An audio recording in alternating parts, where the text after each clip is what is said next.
ನಮಸ್ಕಾರ. ಮಹಾಭಾರತ ಮೆಗಾ ಡಿಬೇಟ್ಗೆ ಸ್ವಾಗತ. ನಾನು ಸ್ಮಿತಾ ರಂಗನಾಥ್. ರಿಪಬ್ಲಿಕ್ ಕನ್ನಡದಲ್ಲಿ ಈ ಧರ್ಮಸ್ಥಳದಲ್ಲಿ ನಡೀತಾ ಇರುವ SIT ತನಿಖೆ, ಉತ್ಖನನ ಪ್ರಕ್ರಿಯೆ, ಹಾಗೆ ಇದಕ್ಕೆ ಸಂಬಂಧಪಟ್ಟಂತೆ ಆಗ್ತಾ ಇರುವ ವಾದ ಪ್ರತಿವಾದ, ಇದೆಲ್ಲದರ ಪಿನ್ ಟು ಪಿನ್ ಡೀಟೇಲ್ಸ್ ಅನ್ನ ಪ್ರತಿದಿನ ನೀವು ಗಮನಿಸ್ತಲೇ ಇದ್ದೀರಿ. ನಾವು ಈ ಧರ್ಮಸ್ಥಳ ಕವರೇಜ್ ಅನ್ನ ಪ್ರಾರಂಭ ಮಾಡಿದ ಮೊದಲ ದಿನದಿಂದಲೂ ಹೇಳ್ತಾ ಇದ್ದೀವಿ, ಇಲ್ಲಿ ತನಿಖೆ ಎಷ್ಟು ತೀವ್ರವಾಗಿ ನಡೀತಾ ಇದೆಯೋ ಅಷ್ಟೇ ಪ್ರಖರವಾಗಿ ನಡೀತಾ ಇದೆ ಪರ ವಿರೋಧದ ಚರ್ಚೆ. ಹೀಗಾಗಿ ನಾವು ಎರಡೂ ಬದಿಯ ವಾದಗಳಿಗೆ ಸಮಾನವಾದ ವೇದಿಕೆಯನ್ನ ಕಲ್ಪಿಸುವ ಪ್ರಯತ್ನವನ್ನ ಮಾಡ್ತಾ ಇದ್ವಿ. ಕಳೆದ ವಾರ ವಸಂತ್ ಗಿಳಿಯಾರ್ ಅವರಿದ್ರು. ಇವತ್ತಿನ ಮಹಾಭಾರತದ ಮೆಗಾ ಡಿಬೇಟ್ನಲ್ಲಿ ನಮ್ಮ ಜೊತೆಯಲ್ಲಿದ್ದಾರೆ ಹಿರಿಯ ವಕೀಲರಾದ ಎಸ್ ಬಾಲನ್ ಅವರು. ಸರ್ ನಮಸ್ಕಾರ, ಕಾರ್ಯಕ್ರಮಕ್ಕೆ ಸ್ವಾಗತ. ನಮಸ್ಕಾರ. ಹಾಗೆ ಮೆಗಾ ಡಿಬೇಟ್ನ ಪ್ರತಿ ಬಾರಿಯಂತೆ ಈ ಬಾರಿ ಕೂಡ ಲೈವ್ ಆಡಿಯನ್ಸ್ ನಮ್ಮ ಜೊತೆಯಲ್ಲಿದ್ದಾರೆ. ನಮಸ್ಕಾರ, ಎಲ್ಲರಿಗೂ ಕಾರ್ಯಕ್ರಮಕ್ಕೆ ಸ್ವಾಗತ. ಬಾಲನ್ ಸರ್, ನೇರವಾದ ಪ್ರಶ್ನೆ. ಬಾಲನ್ ಅವರಿಗೂ ಸೌಜನ್ಯ ಪ್ರಕರಣಕ್ಕೂ ಅಧಿಕೃತವಾಗಿ ಅಂದ್ರೆ ಅಫಿಷಿಯಲಿ ಯಾವುದಾದ್ರೂ ರೀತಿಯ ಸಂಬಂಧ ಇದೆಯಾ? ಇಲ್ಲ.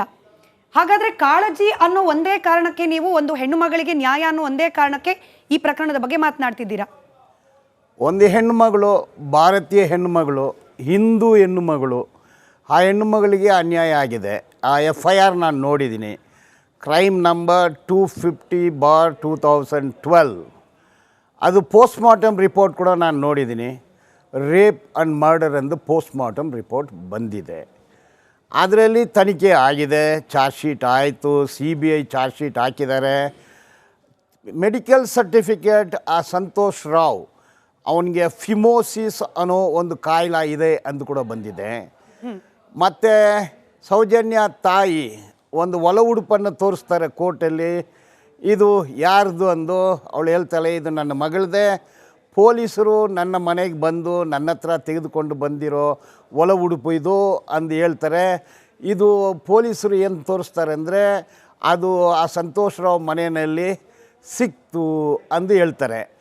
ಸೊ ಅದರಿಂದ ಸೌಜನ್ಯಗೆ ನ್ಯಾಯ ಸಿಗಲಿಲ್ಲ ಅನ್ನೋದು ನನ್ನ ಸ್ಟಡಿ, ಅದು ರಿಸರ್ಚ್ ವರ್ಕ್. ಅವ್ರಿಗೆ ಅನ್ಯಾಯ ಆಗಿದೆ. ತಪ್ಪು ಯಾರಾಗಲಿ ಮಾಡಿರಲಿ, ತಪ್ಪು ಮಾಡಿರೋವನು ನನ್ನ ಪ್ರಕಾರ ಒಂದು ಸೈಕ್ ಇರಬೇಕು, ಅವನಿಗೆ ಬೈಪೋಲಾರ್ ಸಿಜೋಫರ್ನಿಯಾ ಕಾಯಿಲೆ ಇರಬೇಕು. ಇಲ್ಲಾಂದರೆ ಒಂದು ಹೆಣ್ಣು ಮಗಳನ್ನು, ಅವಳು ಏನು ತಪ್ಪು ಮಾಡಿಲ್ಲ, ಅದನ್ನು ಅಬ್ಡಕ್ಟ್ ಮಾಡೋದು, ರೇಪ್ ಮಾಡೋದು, ಮರ್ಡರ್ ಮಾಡೋದು, ಮತ್ತು ಮುಟಿಲೇಟ್ ಮಾಡೋದು, ಅವರು ಹೆಂಗೆ ಮರಕ್ಕೆ ಕಟ್ಟಾಕಿದ್ದಾರೆ, ಇದು ಯಾರೋ ಒಬ್ಬ ಸೈಕ್ ಮಾಡಿರೋ ಕೆಲಸ ಅಂದು ನನ್ನ ಅನಿಸಿಕೆ. ನಿಮ್ಮ ಸ್ಟಡಿಯ ಭಾಗವಾಗಿ ಈ ಅಂಶ ತಮ್ಮ ಗಮನಕ್ಕೆ ಬಂತ? ಅಲ್ಲಿ ಗ್ಯಾಂಗ್ ರೇಪ್ ಆಗಿರೋ ಸಾಧ್ಯತೆಗಳು ಇಲ್ಲ, ಅಲ್ಲಿ ಇಂಟರ್ಕೋರ್ಸ್ ಆಗಿಲ್ಲ, ರೇಪ್ ಪ್ರಯತ್ನಗಳಾಗಿದೆ. ಹೀಗಾಗಿ ಇಂಟರ್ಕೋರ್ಸ್ ಮಾಡಲಿಕ್ಕೆ ಸಶಕ್ತನಲ್ಲದ ಸಂತೋಷ್ ರಾವೇ ಇದನ್ನ ಮಾಡಿರಬಹುದು ಅಂತ ಹೇಳಿ ಡಾಕ್ಟರ್ ರಶ್ಮಿ ಅನ್ನೋರು ನೀಡಿದ ರಿಪೋರ್ಟ್, ಇದು ನಿಮ್ಮ ರಿಸರ್ಚ್ನ ಭಾಗವಾಗಿ ಇಲ್ಲ? ನಾನು ಪೋಸ್ಟ್ ಮಾರ್ಟಮ್ ರಿಪೋರ್ಟನ್ನು ನೋಡಿದ್ದೀನಿ. Doctor opinion rape and murder ಅಂದೇ ಬಂದಿದೆ. ರೇಪ್ ಆ್ಯಂಡ್ ಮರ್ಡರ್ ಅಂದೇ ಬಂದಿದೆ. ಇಂಟರ್ಕೋರ್ಸ್ ಆಗಿಲ್ಲ ಅನ್ನೋ ಅಂಶ ಕೂಡ ಅಲ್ಲಿ ಮೆನ್ಷನ್ ಮಾಡಿದ್ದಾರೆ ಅಂತ ಹೇಳಿ ಹೇಳ್ತಾರೆ. ರೇಪ್ ಆಗಿದೆ, ಮರ್ಡರ್ ಆಗಿದೆ ಅನ್ನೋದು ಡಾಕ್ಟ್ರ್ ಒಪಿನಿಯನ್ನು. ರಕ್ತ ಕಸಿತಾ ಇತ್ತು ಅನ್ನೋದು ಡಾಕ್ಟ್ರ್ ಒಪಿನಿಯನ್ನು. ಬದುಕಿರೋ ರೇಪ್ ಆದಮೇಲೆ ಒಂದು ಮಹಿಳೆ ಮೆಡಿಕಲ್ ಟೆಸ್ಟ್ಗೆ ಹೋದರೆ ಐಮನ್ ರಿಪ್ಚರ್ ಆಗಿದೆ, ಎಷ್ಟು ದಿವಸ ಆಯಿತು, ಇದೆಲ್ಲ ಹೇಳ್ಬೋದು. ಈಗ ರೇಪ್ ಆಗಿ ಮರ್ಡರ್ ಆದರೆ ತಾವು ಹೇಳೋದನ್ನು ಅದು ಯಾವ ಮಟ್ಟಕ್ಕೆ ಬರುತ್ತೆ ಅನ್ನೋದು ಅದು ಬೇರೆ ಪ್ರಶ್ನೆ. ಸೊ ರೇಪ್ ಆದರೆ ಆ ಮಹಿಳೆಯನ್ನ ಮೆಡಿಕಲ್ ರಿಪೋರ್ಟ್ಗೆ ಒಳಪಡಿಸ್ತಾರೆ. ಮರ್ಡರ್ ಆದರೆ ಮಾತ್ರ ಕೆಲವು ವಸ್ತುಗಳನ್ನು ರಿಕವರಿ ಮಾಡಿ FSLಗೆ ಕಳಿಸ್ತಾರೆ. FSLಗೆ ರೇಪ್ ಆದರೆ ಸಂತೋಷ್ ರಾವ್ ಅಂದರೆ ಆ ಪ್ಯೂಬಿಕ್ ಹೇರು, ಬೇರೆ ಏನೇನೋ ರಕ್ತ ಸ್ಟೇನ್ಸ್ ಅದೆಲ್ಲ ಕಲೆಕ್ಟ್ ಮಾಡ್ತಾರೆ. ಒಂದು 10 ವರ್ಷ ಆದಮೇಲೇನೋ ಆರೋಪಿ ಬಂಧಿಸಿದರೆ ಅವನದು DNA ಪ್ರೊಫೈಲ್ ಕೂಡ ತೆಗಿತಾರೆ. ಸೊ ಇದರಲ್ಲಿ ಸಂತೋಷ್ ರಾವ್ DNA ಪ್ರೊಫೈಲ್ ಯಾವುದೇ ರೀತಿಯ ಸೌಜನ್ಯ ಅಲ್ಲಿ ಸಿಗಲಿಲ್ಲ ಅಂದೇ ಕಾಣ್ತಾ ಇದೆ. ಸೊ ಅದರಿಂದ ಸಂತೋಷ್ ರಾವ್ಗೂ ಇದಕ್ಕೂ ಸಂಬಂಧ ಇಲ್ಲ ಅಂತ ನಾನು ಹೇಳ್ತಾ ಇಲ್ಲ. ಸಂತೋಷ್ ಅನ್ನುವ ಮಾನ್ಯ ನ್ಯಾಯಾಧೀಶರು ತಮ್ಮ ತೀರ್ಪಿನಲ್ಲಿ ಹೇಳಿದ್ದಾರೆ. ಒಂದು ಅತ್ಯಾಚಾರ ಪ್ರಕರಣದಲ್ಲಿ ನೀವೊಂದು ಖಾಸಗಿ ವಾಹಿನಿಯಲ್ಲಿ ಹೇಳ್ತೀರಾ, ಹೆಣ್ಣು ಮಗಳ ದೇಹವನ್ನ 2 ಪೀಸ್ ಮಾಡಲಾಗಿತ್ತು. ಹೌದು, ಹಂಗೆ ಇತ್ತು ಹೇಳಿದೆ. ಯಾವ ಕೇಸ್ ಬಗ್ಗೆ ಮಾತಾಡ್ತಿದ್ದೀನಿ? 2 ಪೀಸ್ ಆಗಿದ್ದ ದೇಹವನ್ನ ಪೊಲೀಸ್ನವರು ಅಂಟಿಸ್ಬಿಟ್ಟು ಅವ್ರ ತಾಯಿಗೆ ಕೊಟ್ರ? ಅಂಟಿಸ್ಬಿಟ್ರು ಅಂತ ನಾನು ಹೇಳಿಲ್ಲ. ಮತ್ ಪೀಸ್ ಆಗಿದ್ದ ದೇಹ ಹೆಂಗ್ ನೀವು ಒಂದಾಯ್ತು? ಅಂಟಿಸ್ಬಿಟ್ರು ಅನ್ನೋದು ನಿಮ್ದು, ನೀವು ಸ್ವಲ್ಪ ಟಚಿಂಗ್ ಕೊಡ್ತೀರಾ. ಅದು ಮತ್ ತಾಯಿ ದೇಹ ಪೀಸ್ ಆಗಿ ಟಚ್ ಬೇಡ. ಅವ್ರ ನಾನು ತಾಯಿಗೆ ಹೇಳಿದ್ದು hand over ಮಾಡಿದಾಗ ನೋಡಿ, FIR ಅಲ್ಲಿ ಒಂದು ಕಡೆ ಮರಕ್ಕೆ ಕಟ್ಟಿದ್ದಾರೆ, ಇನ್ನೊಂದು ಕಡೆ ಕಲ್ಲಿಗೆ ಕಟ್ಟಿದ್ದಾರೆ ಎಂದು FIR ಯಾವ ರಿಪೋರ್ಟ್ ಅಲ್ಲಿ ಮೆನ್ಷನ್ ಆಗಿದೆ ಸರ್? ಸೌಜನ್ಯ ಭಾಗ 2 ತುಂಡಾಗಿತ್ತು ಅನ್ನೋದು ಯಾವ ಹೇಳಿಲ್ಲ. FIR ಅಲ್ಲಿ 250/2012. What does the medical report say, sir? Medical report says mutilated body ಎಂದು ಹೇಳುತ್ತೆ. ವೇದದಲ್ಲಿ ಬರ್ಂಟ್ ಅಲೈ ಒಂದು ಬರುತ್ತೆ. ಇದೆಲ್ಲ ನಾನು ಹೇಳಿದ್ದು, ನಾನು ತನಿಖಾಧಿಕಾರಿ ಅಲ್ಲ. ಎಕ್ಸಾಕ್ಟ್ಲಿ ನಾನು ಆಕೆಯ ಬಗ್ಗೆನೇ ಕೇಳ್ತಿದ್ದೀನಿ. ಒಂದು ಪ್ರಶ್ನೆ ನಂದು. 2 ಪೀಸ್ ಆಗಿತ್ತು ನಿಮ್ಗೆ ನಂದೊಂದು ಪ್ರಶ್ನೆ. ಪೀಸ್ ಆಗಿದ್ದು ನೀವು ನೋಡಿ ಜನರಿಗೆ ತಪ್ಪಿಸ್ತಾ ಇದ್ದೀರಿ. ಇವ್ರೆ ನಿಮ್ಗೆ ನಂದು ಒಂದು ಪ್ರಶ್ನೆ.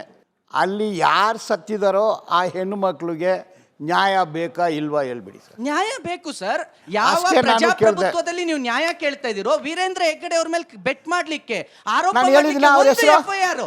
ಅವ್ರ ಹೆಸರು ಹೇಳಿದ್ನ ನಾನು? ನೀವು ಎಬಿಸಿ ವೀರೇಂದ್ರ ಹೆಗ್ಗಡೆ ಅಂತ ಹೇಳಿದ್ನ? ಎಬಿಸಿ ಅಂತ ಹೇಳ್ತಿರೋದು ಅವ್ರ ಮೇಲೆ ಅಲ್ವಾ? ಇಲ್ಲ ಇಲ್ಲ, ನೀವು ಎಬಿಸಿ ಅಂತ ಹೇಳ್ತಿರೋದು ವೀರೇಂದ್ರ ಹೆಗ್ಗಡೆ ಅವ್ರ ಮೇಲೆ ಇಲ್ಲ ಇಲ್ಲ, ಯಾವುದೇ ಧರ್ಮಸ್ಥಳದ ಮೇಲೆ ಅಲ್ಲ. ABC ಅಂದ್ರೆ ಯಾರು ಮಾಡಿದನೋ, ರೇಪ್ ಮಾಡಿದವನು, ಅಬ್ಡಕ್ಟ್ ಮಾಡಿರೋವನು, ಕೊಂದವನು, ನೊಂದವನು ಅಲ್ಲ, ಕೊಂದವನು, ಊತಾಕಿದವನು, ಎಲ್ಲಾರನು ABC. ನೀವು 2 ಪೀಸ್ ಆಗಿತ್ತು ಅನ್ನೋ ವಾದವನ್ನು ಈಗಲೂ ಮಾಡ್ತೀರಿ. ಪೀಸ್ ಅಂದ್ರೆ ನಾನು ಹೇಳಿಲ್ಲ. ಹಾಕಿದ್ರಾ? ಹೇಳಿದ್ದೀರಾ ನೀವು 2 ಭಾಗವನ್ನು ಕಟ್ಟಿದಾರ ಅಂದ್ರೆ ನೀವು ಪೀಸ್ ಅಂತ ತಗೊಂಡಿದ್ದೀರಾ. ಮತ್ತೆ ಸೌಜನ್ಯ ಅಬ್ಡಕ್ಟ್ ಆಗಿದ್ದಾಳೆ, ಈಗ ಬದುಕಿಲ್ಲ. ಸೌಜನ್ಯಗೆ ನ್ಯಾಯ ಸಿಗಬೇಕು. ಇದರಲ್ಲಿ ಎಲ್ಲರೂ ಒಂದೇ ಅಭಿಪ್ರಾಯನೇ ಇರಬೇಕು. ಸೌಜನ್ಯಗೆ ನ್ಯಾಯ ಸಿಗಬಾರ್ದಂದು ಯಾರಾಗಲಿ ಆರೋಪ ಏನು ಕೇಳೋಕೆ ಸಿಗ್ತಿದೆ ಸರ್? ನಾನು ನೇರವಾಗಿ ಪ್ರಶ್ನೆ ಕೇಳ್ತೀನಿ. ನಾನು ಯಾರ ಪರವೂ ಅಲ್ಲ, ಯಾರ ವಿರುದ್ಧವೂ ಅಲ್ಲ. ಏನು ಚರ್ಚೆ ಆಗ್ತಿದೆ ಅದಕ್ಕೆ ತಮ್ಮಿಂದ ಉತ್ತರ ಬಯಸ್ತೀನಿ, ತಮ್ಮ ಒಪಿನಿಯನ್ ಬಯಸ್ತಾ ಈ ಪ್ರಶ್ನೆ ಕೇಳ್ತಿದ್ದೀನಿ. ಯಾರೆಲ್ಲರೂ ಸೌಜನ್ಯಗಾಗಿ ಹೋರಾಟ ಮಾಡ್ತಿದ್ದಾರೆ, ಸೌಜನ್ಯ ನ್ಯಾಯ ಅಂತ ಹೇಳ್ತಿದ್ದಾರೆ, ಅವ್ರಿಗೆ ಬೇಕಾಗಿರೋದು ಸೌಜನ್ಯ ನ್ಯಾಯ ಅಲ್ಲ, ಬದಲಾಗಿ ಒಂದು ಧಾರ್ಮಿಕ ಶ್ರದ್ಧಾ ಕೇಂದ್ರವನ್ನ ಡೆಲಿಬ್ರೇಟ್ ಆಗಿ ಅಟ್ಯಾಕ್ ಮಾಡ್ತಿದ್ದಾರೆ ಅಂತ. ಅದು ತಪ್ಪು ಕಲ್ಪನೆ. ನಾವು ಯಾವುದ್ರ ಮೇಲೇನೂ ಅಟ್ಯಾಕ್ ಮಾಡ್ತಾ ಇಲ್ಲ. ಈಗ ಸೌಜನ್ಯ ಒಂದು ಹೆಣ್ಣುಮಗಳು, ಹುಡುಗಿ ಅಷ್ಟೇ. ಅಷ್ಟು ಬಿಟ್ಟರೆ ಅದಕ್ಕೂ ಯಾರಿಗೂ ನಾವೇನು ಕನೆಕ್ಟ್ ಮಾಡ್ತಾ ಇಲ್ಲ. ಸೊ ಅದು ತನಿಖೆ ಆಗಬೇಕಷ್ಟೇ. ಯಾಕೆ ಹೀಗೆ ಕೇಳ್ತಿದ್ದಾರೆ ಅಂದರೆ, ತನಿಖಾಧಿಕಾರಿ ಈ ಪ್ರಕರಣದ ತನಿಖೆ ನಡೆಸಿದವರು ಕೂಡ ಖಾಸಗಿ ವಾಹಿನಿಯಲ್ಲಿ ಹೇಳ್ತಾರೆ. ಅದಾದ ನಂತರದಲ್ಲಿ ಯಾರೆಲ್ಲ ಧರ್ಮಸ್ಥಳದ ಪರವಾಗಿ ನಿಂತು ಮಾತನಾಡ್ತಿದ್ದಾರೆ ಅವರು ಈ ಮಾತನ್ನು ಹೇಳ್ತಿದ್ದಾರೆ. ಎರಡನ್ನೂ ಕೊಲಾಬ್ರೇಟ್ ಮಾಡಿ ನಿಮಗೆ ಪ್ರಶ್ನೆ ಕೇಳ್ತಾ ಇದ್ದೀನಿ. ಸೌಜನ್ಯ ಮೇಲೆ ಅತ್ಯಾಚಾರದ ಪ್ರಯತ್ನ ಆಗಿತ್ತು, ಇಂಟರ್ಕೋರ್ಸ್ ಆಗಿಲ್ಲ ಅನ್ನೋದನ್ನ ಮೆಡಿಕಲ್ ರಿಪೋರ್ಟ್ ಕೊಟ್ಟರು ಕೂಡ ಆಕೆಯ ತಾಯಿ ಬಾಯಲ್ಲೂ ಹೇಳಿಸ್ತಿದ್ದಾರೆ, ಶಿ ವಾಸ್ ಗ್ಯಾಂಗ್ ರೇಪ್ಡ್. ಆಕೆಯನ್ನ ಸಾಮೂಹಿಕ ಅತ್ಯಾಚಾರಕ್ಕೆ ಒಳಪಡಿಸಲಾಗಿತ್ತು ಅಂತ ಹೇಳಿ ಹೇಳಿಸ್ತಿದ್ದಾರೆ. ಅಂದ್ರೆ ಮಗಳನ್ನ ಕಳೆದುಕೊಂಡ ತಾಯಿ ಬಾಯಲ್ಲೂ ಕೂಡ ಸುಳ್ಳು ಹೇಳಿಸುವ ಹಂತಕ್ಕೆ ನಿಂತು ಬಿಟ್ಟಿದ್ದಾರೆ. ಹಾಗಾಗಿ ಇಲ್ಲಿ ಕೇಳ್ತಾ ಇರೋದು ಸೌಜನ್ಯ ನ್ಯಾಯ ಅಲ್ಲ ಅಂತ ಹೇಳಿ. ಆ ಅಮ್ಮನಿಗೆ ಏನು ಅವಶ್ಯಕತೆ ಇದೆ? ಸೌಜನ್ಯ ತಾಯಿಗೆ ಅವಶ್ಯಕತೆ ಏನಿದೆ? ಯಾರ ಮೇಲೆ ದ್ವೇಷ? ಇದು ಮೋಟಿವ್ ಇಲ್ಲ. ಏನು ಮೋಟಿವ್? ಕೆಲವು ಕಡೆ ರಿವೆಂಜ್ ಇರುತ್ತೆ, ಫ್ಯಾಮ್ಲಿ ರಿವೆಂಜ್ ಇರುತ್ತೆ. ಸೊ ಯಾರಿಗೆ ಮೋಟಿವ್ ಇದೆ? ರಿವೆಂಜ್ ಏನಿತ್ತು? ಸೌಜನ್ಯ ತಂದೆ ತಾಯಿಗಳು ಏನೋ ಅಲ್ಲಿ ಆಸ್ತಿ ಇಲ್ಲ, ಆಸ್ತಿ ಪ್ರಾಬ್ಲಮ್ಮು ಇಲ್ಲ. ಸೌಜನ್ಯ ಅಬ್ಡಕ್ಟ್ ಆದ ಲಾಸ್ಟ್ ಸೀನ್ ಸರ್ಕಮ್ಸ್ಟೆನ್ಸ್ ಎಲ್ಲಿ? ಸೌಜನ್ಯ ಬಾಡಿ ಎಲ್ಲಿ ಸಿಕ್ತು? Crime scene, column number 4 of the FIR. Crime scene ಅಂದರೆ ಕೃತ್ಯ ನಡೆದ ಸ್ಥಳ ಎಲ್ಲಿ? ಅದು ಧರ್ಮಸ್ಥಳ. ಅಬ್ಡಕ್ಟ್ ಆಗಿದ್ದು ಧರ್ಮಸ್ಥಳ. ಇದು ಕ್ರೈಮ್ ಸೀನ್. ಧರ್ಮಸ್ಥಳ ಅನ್ನೋದು ಒಂದು ದೇಶದಲ್ಲಿ ಅದು ಒಂದು ಜಾಗ, ಅದು ಸರ್ಕಾರದ ಜಾಗ. ನಂಬಿಕೆ ಇರಲಿ, ನಂಬಿಕೆ ಮೇಲೆಲ್ಲ ಏನಿಲ್ಲ. ಅಂದರೆ ಸೌಜನ್ಯಕ್ಕೆ ನ್ಯಾಯ ಸಿಗ್ತಾ ಇಲ್ವಾ ಅಂದು ಆ ಪೂರ್ತಿ judgement, postmortem report, medical opinion, Santosh ರಾವ್ದು ಮೆಡಿಕಲ್ ಒಪಿನಿಯನು. ಅವನಿಗೆ ನಾನು ಮೊದಲೇ ಹೇಳಿದೆ ಫಿಮೋಸಿಸ್ ಕಾಯಿಲೆ ಇದೆ. ಫಿಮೋಸಿಸ್ ಕಾಯಿಲೆ ಇರೋರಿಗೆ ಇದು ರೇಪ್ ಮಾಡೋ ಸಾಧ್ಯತೆ ಇರೋದಿಲ್ಲ ಅಂದು ಡಾಕ್ಟ್ರ್ ಒಪಿನಿಯನ್. ಇದೆಲ್ಲ ಕೂಡ ಜಡ್ಜ್ಮೆಂಟಲ್ಲಿ ಇದೆ. ಆ ಜಡ್ಜ್ಮೆಂಟ್ ನಾನು ಓದಿದ್ದೀನಿ. ಈ ಹಂತಕ್ಕೆ ನಾನು ಇನ್ನೂ ಕೂಡ ಈ ಮಾಸ್ಕ್ ಮ್ಯಾನ್, ಮುಸ್ಕುದಾರಿ ದೂರುದಾರನ ಬಗ್ಗೆ ಪ್ರಶ್ನೆ ಕೇಳಬೇಕು, ಈಗಾಗ್ತಾ ಇರುವ ತನಿಖೆ ಬಗ್ಗೆ ಪ್ರಶ್ನೆ ಕೇಳಬೇಕು. ಆದರೆ ಅದಕ್ಕಿಂತ ಮುಂಚೆ ಸೌಜನ್ಯ ಪರ ಯಾರೆಲ್ಲ ನ್ಯಾಯಕ್ಕಾಗಿ ಆಗ್ರಹಿಸ್ತಿದ್ದಾರೆ ಅವ್ರಿಗೆ ಬೇಕಾಗಿರೋದು ಆ ಹೆಣ್ಣುಮಗಳಿಗೆ ನ್ಯಾಯ ಅಲ್ಲ, ಬದಲಾಗಿ ಧಾರ್ಮಿಕ ಶ್ರದ್ಧಾ ಕೇಂದ್ರವನ್ನು ಅಟ್ಯಾಕ್ ಮಾಡ್ತಿದ್ದಾರೆ ಅನ್ನೋ ಆರೋಪ. ನಮ್ಮ ಜೊತೆಯಲ್ಲಿ ಲೈವ್ ಆಡಿಯನ್ಸ್ ಇದ್ದಾರೆ. ಅವರಿಂದ ಇದ್ರ ಬಗ್ಗೆ ಏನಾದರೂ ಪ್ರಶ್ನೆ ಇದೆಯಾ, ಅವರ ಒಪಿನಿಯನ್ ಏನು, ಇದನ್ನ ಕಲೆ ಹಾಕೋ ಪ್ರಯತ್ನ ಮಾಡ್ತೀನಿ. ಸೌಜನ್ಯ ಕೇಸ್ ಆಗಿ 13 ವರ್ಷ ಆಯಿತು. 13 ವರ್ಷದಿಂದ ಅವರ ತಂದೆ ತಾಯಿ ನಿದ್ದೆ ಮಾಡ್ತಿದ್ರಾ, ಈಗ ಹೋರಾಟಗಾರರು ನಿದ್ದೆ ಮಾಡ್ತಿದ್ರಾ, ಏನು ಮಾಡ್ತಿದ್ರು? ಇಲ್ಲಿವರೆಗೂ ಇವ್ರು ಎಚ್ಚೆತ್ಕೊಳಕ್ಕಾಗಲೇ ಇಲ್ವಾ? ಈಗ ಸೌಜನ್ಯ ಕೇಸ್ ಇಟ್ಕೊಂಡು ಅವ್ರ ತಂದೆ ತಾಯಿಗೆ ದುಃಖ ಆಗ್ತಿದೆಯಾ ಏನೂ ಗೊತ್ತಿಲ್ಲ. ಮಧ್ಯಂತರದಲ್ಲಿ ಜನ ಹಣ ಮಾಡ್ಲಿಕ್ಕೆ ಹೊರಟಿದ್ದಾರೆ, ಏನು ಮಾಡ್ತಿದ್ದಾರೆ, ಮೀಡಿಯಾಗೆ ಹೋಗ್ತಾ ಇದ್ದಾರೆ, ನ್ಯಾಯದ ಪರ ಹೋರಾಡ್ತಾ ಇಲ್ಲ, ನ್ಯಾಯ ಸಿಗಬೇಕಂತ ಹೇಳ್ತಾ ಇಲ್ಲ. ಸೌಜನ್ಯ ಕೇಸು ಹಣ ಗುಂಡಿ ಹಗಿಬೇಕು, ಬುರ್ಡೆ ತೆಗಿಬೇಕು, ನೋಡಬೇಕು, ಟೆಸ್ಟಿಗೆ ಕೊಡಬೇಕು. ಇದು ಸರ್ಕಾರಕ್ಕೂ ನಷ್ಟ ಆಗ್ತಾ ಇದೆ, ಜನಗಳ ಕೆಲಸನೂ ಹಾಳಾಗ್ತಾ ಇದೆ. ನ್ಯಾಯ ಸಿಗಬೇಕು ಅಂದ್ರೆ ಇವೆಲ್ಲ ಪ್ರಕ್ರಿಯೆ ನ್ಯಾಯ ಸಿಗಬೇಕು, ಪ್ರಕ್ರಿಯೆ ಆಗಬೇಕು. ಆದ್ರೂ ಅಲ್ಲಿ ನ್ಯಾಯ ಸಿಗುತ್ತೆ ಅನ್ನೋ ಕುತೂಹಲ ಇಲ್ಲ, ಅಲ್ಲಿ ಅಗದಾಗ ಏನು ಸಿಗುತ್ತೆ ಅನ್ನೋ ಕ್ಯೂರಿಯಾಸಿಟಿ ಜಾಸ್ತಿ ಆಗಿದೆ. ಇದನ್ನ ಇಟ್ಕೊಂಡು ಜನ ಅದರಿಂದನೇ ಹೋಗ್ತಾ ಇದ್ದಾರೆ. 13 ವರ್ಷದಿಂದ ಇವ್ರು ನಿದ್ದೆ ಮಾಡ್ತಾ ಇದ್ರಾ, ಈಗ ಎಚ್ಚೆತ್ಕೊಳೋದು ಯಾಕೆ? ಅವತ್ತಿಂದ ಏನು ಮಾಡ್ತಾ ಇದ್ರಿ ಇವರು? ಈಗ ನೀವು ಸೌಜನ್ಯಕ್ಕಿಂತ ಹೆಚ್ಚಾಗಿ ಈಗ ನಡೀತಿರೋ SIT ತನಿಖೆ ಬಗ್ಗೆ ಮಾತನಾಡ್ತಿರ್ತೀನಿ. ಬರ್ತೀನಿ ಅಲ್ಲಿಗೆ. ಈ ಕಡೆ ಯಾರಾದರೂ ಸೌಜನ್ಯ ಪ್ರಕರಣ, ಈಗ ತಿಮ್ಮರೊಡ್ಡಿ ಅವರು ಇದ್ದಾರಲ್ಲ, ಅವರು ಗಿರೀಶ್ ಮಠಣ್ಣವರು ಮೊಬೈಲಲ್ಲಿ ತೋರಿಸ್ತಾರೆ ನಮ್ಮ ಹತ್ರ ಸಾಕ್ಷಿ ಇದೆ ಅಂತೇಳಿ. ಇಷ್ಟು ವರ್ಷದಿಂದ ಯಾಕೆ ಅವ್ರು ಸಾಕ್ಷಿನ ರಿಲೀಸ್ ಮಾಡಿಲ್ಲ? ಮೇಯ್ನ್ ಪ್ರಶ್ನೆ ತಿಮ್ಮರೊಡ್ಡಿಗೆ ಮತ್ತು ಗಿರೀಶ್ ಮಠಣ್ಣವರಿಗೆ ಬರೀ ಮೊಬೈಲಲ್ಲಿ ತೋರಿಸ್ತಾರೆ ನಮ್ಮ ಹತ್ರ ಸಾಕ್ಷಿ ಇದೆ ಅಂತೇಳ್ಬಿಟ್ಟು. ಈಗ SITಗಾರು ಕೊಡ್ಬೋದಲ್ವಾ? ಇಲ್ಲಾಂದರೆ ಅವರು ಯಾರು ನ್ಯಾಯಾಧೀಶರಿಗೆ ಕೊಡ್ಬೋದಿತ್ತಲ್ಲ. ಯಾಕೆ ಅದನ್ನು ಬರೀ ಅದು ದುಡ್ಡು ಮಾಡೋದಕ್ಕೋಸ್ಕರ ಅವರು ಹೇಳ್ತಾ ಇದ್ದಾರೆ ಇದನ್ನು. ಮುಂದೆ ವರ್ಷ ಹೇಳ್ದಂಗೆ ಇವರಿಗೆ ದುಡ್ಡು ಜಾಸ್ತಿ ಬರ್ತದೆ, ಬೇರೆ ಕಡೆಯಿಂದ ದುಡ್ಡು ಜಾಸ್ತಿ ಬರ್ತಿದೆ. ಯಾಕಂದರೆ ನಮ್ಮ ಶ್ರದ್ಧಾ ಕೇಂದ್ರದ ಮೇಲೆ ಅವರು ಹೋರಾಟ ಮಾಡ್ತಾಯಿದ್ದಾರೆ. ಅದು ತಿಮ್ಮರೊಡ್ಡಿಯವರು ಹೇಳ್ತಾ ಇದ್ದಾರೆ, ಧರ್ಮಸ್ಥಳಕ್ಕೆ JCB ನುಗ್ಸ್ತೀನಿ ಅಂತೇಳಿ. ಹಿಂದೂ ಸಮಾಜ ಯಾವತ್ತೂ ಅವರು ಹಿಂದೂ ಪರ ಕಾರ್ಯಕರ್ತನೇ ಅಲ್ವೇನ್ರಿ? ಅವರು ಹೋರಾಟ ಮಾಡ್ತಿರೋದು ಹಿಂದೂ ಹೆಣ್ಮಕ್ಳಿಗೋಸ್ಕರ. ಹೌದು, ನಾವು ಸೌಜನ್ಯ ಪರನೇ ಇರೋದು. ಆದರೆ ಅವರೊಂದು ಡಿಬೇಟಲ್ಲಿ ಹೇಳಿದ್ದಾರೆ, JCB ನುಗ್ಸ್ತೀವಿ ನಾವು ಧರ್ಮಸ್ಥಳಕ್ಕೆ ಅಂತ ಹೇಳ್ಬಿಟ್ಟು. ಹಾಗಾದ್ರೆ ಅವರು ಹಿಂದೂನ ಏನು? ಯಾರು ಪರ? ಈ ಪ್ರಶ್ನೆ ಬಹುಶಃ ನಾವು ಅವ್ರಿಗೆ ವೈಯಕ್ತಿಕವಾಗಿ ಕೇಳಬೇಕು, ಅವ್ರು ನಮ್ಮ ಸ್ಟುಡಿಯೋದಲ್ಲಿ ಇಲ್ಲ. ಬಟ್ ನಾನು ಇದನ್ನು ಬಾಲನ್ ಸರ್ಗೆ ಈ ರೀತಿ ಕೇಳ್ತೀನಿ. ಬಾಲನ್ ಸರ್, ನಿಮಗೂ ತಿಮ್ಮರೋಡಿ ಅವ್ರಿಗೂ ಮಟ್ಟಣ್ಣನವರಿಗೂ ಸಂಪರ್ಕ ಸಂಬಂಧ ಇದೆಯಾ ಇಲ್ವಾ? ಅವ್ರನ್ನ ನಾನು ನೋಡೇ ಇಲ್ಲ, ಮಾತಾಡಿಲ್ಲ, ನೋಡೇ ಇಲ್ಲ. ಟಿ ವಿನಲ್ಲಿ ಕೂಡ ಇಲ್ಲ, ಟಿ ವಿನಲ್ಲಿನೂ ಅವ್ರನ್ನ ನೋಡಿದಾಗ ಈಗ ಅವ್ರನ್ನ ಬಂದು ನಿಂತ್ಕೊಂಡ್ರೆ ಅವ್ರನ್ನ ಕಂಡುಹಿಡಿಯೋಕ್ಕಾಗಲ್ಲ. ನಿಮ್ಮಿಂದ ಕ್ಲಾರಿಫಿಕೇಶನ್ ಬೇಕು. ನೀವು ಹಾಗೆ ಈಗ ಯಾರು ಮುಸುಕುದಾರಿ ದೂರುದಾರ ಬಂದಿದ್ದಾನೆ ಆತ, ತಿಮ್ಮರೋಡಿ ಅವರು, ಹಾಗೆ ಮಟ್ಟಣ್ಣನವರ್, ನೀವೆಲ್ಲರೂ ಕೂಡ ಒಂದು ಗ್ಯಾಂಗ್, ಜೊತೆಗೆ ಆ AI ವಿಡಿಯೋ ಮಾಡ್ತಿರುವ ಯೂಟ್ಯೂಬರ್ ಕೂಡ ನಿಮ್ಮ ಗ್ಯಾಂಗ್ನ ಸದಸ್ಯ, ಹೀಗೆ ಆರೋಪ ಇದೆ. ನಾನು ಯಾವ ಗ್ಯಾಂಗ್ ಅಂದು ಅವರೇ ಹೇಳಬೇಕು. ನಾವು ಯಾವ ಗ್ಯಾಂಗ್ ಇಲ್ಲ. ನಾನು ಒಂದು ಟ್ರೇಡ್ ಯೂನಿಯನಿಸ್ಟು. ನಾನು ಕಸ ಕೊಡ್ಸೋರು, ಹಮಾಲರು, ಕಾಂಟ್ರಾಕ್ಟ್ ಲೇಬರು, ಇವರು ಎಲ್ಲರೂ ಕೂಡ ಹಿಂದೂಗಳೇ. ಕಡಿಮೆ ಕೂಲಿ ಕೊಟ್ಟರೆ ಜಾಸ್ತಿ ಕೂಲಿ ಕೊಡೋಕ್ಕೆ ಹೋರಾಟ ಮಾಡ್ತೀನಿ. ಪ್ಲಸ್ ಕೋರ್ಟಲ್ಲಿ ವಾದ ಮಾಡ್ತೀನಿ. ಅವ್ರ ಕೇಸ್ಗಳಲ್ಲಿ ಯಾರ ಹತ್ರನೂ ₹1 ಕೂಡ ನಾನು ತಗೊಳ್ಳಲ್ಲ. ಈಗ ಪೌರ ಕಾರ್ಮಿಕರಿಗೆ 700-800 ಇತ್ತು, ಅವರಿಗೆ ₹95,000 ಅರಿಯರ್ಸ್ ಕೊಡಿಸಿದ್ದೀನಿ. ನಾನು ಯಾರಿಗೆಲ್ಲ ಕೆಲಸ ಮಾಡಿದ್ದೀನೋ 90% ಹಿಂದೂಗಳೇ, ಹಿಂದುಳಿದವರೇ. ನಾನು ಈ ಕಿತಾಪತಿ ಭೂಪತಿ ಮಾಡೋ ಲಾಯರ್ ಅಲ್ಲ. ಇವ್ರಿಗೂ ನಮಗೂ ಸಂಬಂಧನೇ ಇಲ್ಲ. ಇಲ್ಲ, ಇದು ಬೆಳಗಾವಿಲಿ ಒಂದು ಕೇಸ್ ಆಯಿತು. 5 ವರ್ಷದ ಮುಸ್ಲಿಂ ಹೆಣ್ಣು ಮಗಳ ಮೇಲೆ ಮೌಲ್ವಿ ರೇಪ್ ಮಾಡ್ತಾನೆ. ಅದ್ರ ಪರವಾಗಿ ನೀವು ಯಾಕೆ ಧ್ವನಿ ಎತ್ತಿಲ್ಲ? ಇವಾಗ್ನೂ ಯಾಕೆ ಎತ್ತ ಇಲ್ಲ? ಸೌಜನ್ಯ ಅದರಲ್ಲಿ ನಿಮ್ಗೆ ಲಾಭ ಸಿಗುತ್ತಂತ ಬಂದ್ಬಿಡ್ತೀರಿ. ಏನು ಲಾಭ ಸಿಗುತ್ತೆ? ಅದೇ ನೀವೇ ಹೇಳ್ಬೇಕು, ಏನ್ ಲಾಭ ಸಿಗುತ್ತೆ ನೀವೇ ಹೇಳ್ಬೇಕು. ಲಾಭ ಅಂದ್ರೆ ನಾನು ಯಾಕೆ ಹೇಳ್ಬೇಕು? ಲಾಭ ಅಂದ್ರೆ ಏನ್ ಲಾಭ? ಒಂದು ಮಸೀದಿಯಲ್ಲಿ 5 ವರ್ಷದ ಹೆಣ್ಣು ಮಗಳಿಗೆ ರೇಪ್ ಆಗಿದೆ. ನೋಡಿ, ಎಲ್ಲ ಚಾನೆಲ್ ಕವರ್ ಮಾಡಿದ್ದಾರೆ, ಕರ್ನಾಟಕ ನೋಡಿದೆ. ನೋಡಿ, ನೀವ್ಯಾಕೆ ಅದ್ರ ಪರವಾಗಿ ಧ್ವನಿ ಎತ್ತಿಲ್ಲ? ನೋಡಿ, ಈ ದೇಶದಲ್ಲಿ ಹುಟ್ಟಿರೋ ಹೆಣ್ಮಗಳು ದೇಶದ ಹೆಣ್ಮಗಳು. ಮತ್ತೆ ಅವಳು ಹೆಣ್ಮಗಳಲ್ವಾ? ಮುಸ್ಲಿಂ ಹೆಣ್ಮಗಳಲ್ವಾ? ಅವಳು ಹೆಣ್ಮಗಳೇ. ಅವಳು ಹೆಣ್ಮಗಳೇ. ಅದು ಬೆಳಗಾಮು, ನಾನಿರೋದು ಬೆಂಗಳೂರು.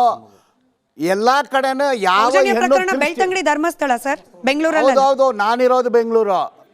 ನೋಡಿ, ಯಾವುದೇ ಹೆಣ್ಣುಮಗಳು ರೇಪ್ ಆದರೆ ಅದು ರೇಪೇ, ಅದು ತಪ್ಪು. ಹೆಣ್ಣು ಮಗಳ ಮೇಲೆ ರೇಪ್ ಮಾಡೋವನು ಸೈಕ್ ಅಂತೀನಿ. ಬೈಪೋಲಾರು, ಸಿಜೋಫ್ರೆನಿಯಾ ಇರೋವನ್ನೇ ಮಾಡೋದು. ಸಾಮಾನ್ಯ ಜನರು ಇದನ್ನು ಯೋಚನೆ ಕೂಡ ಮಾಡೋದಿಲ್ಲ. ರೇಪು, ಮರ್ಡರು ಮತ್ತು ಬರಿಯಲ್ಲು.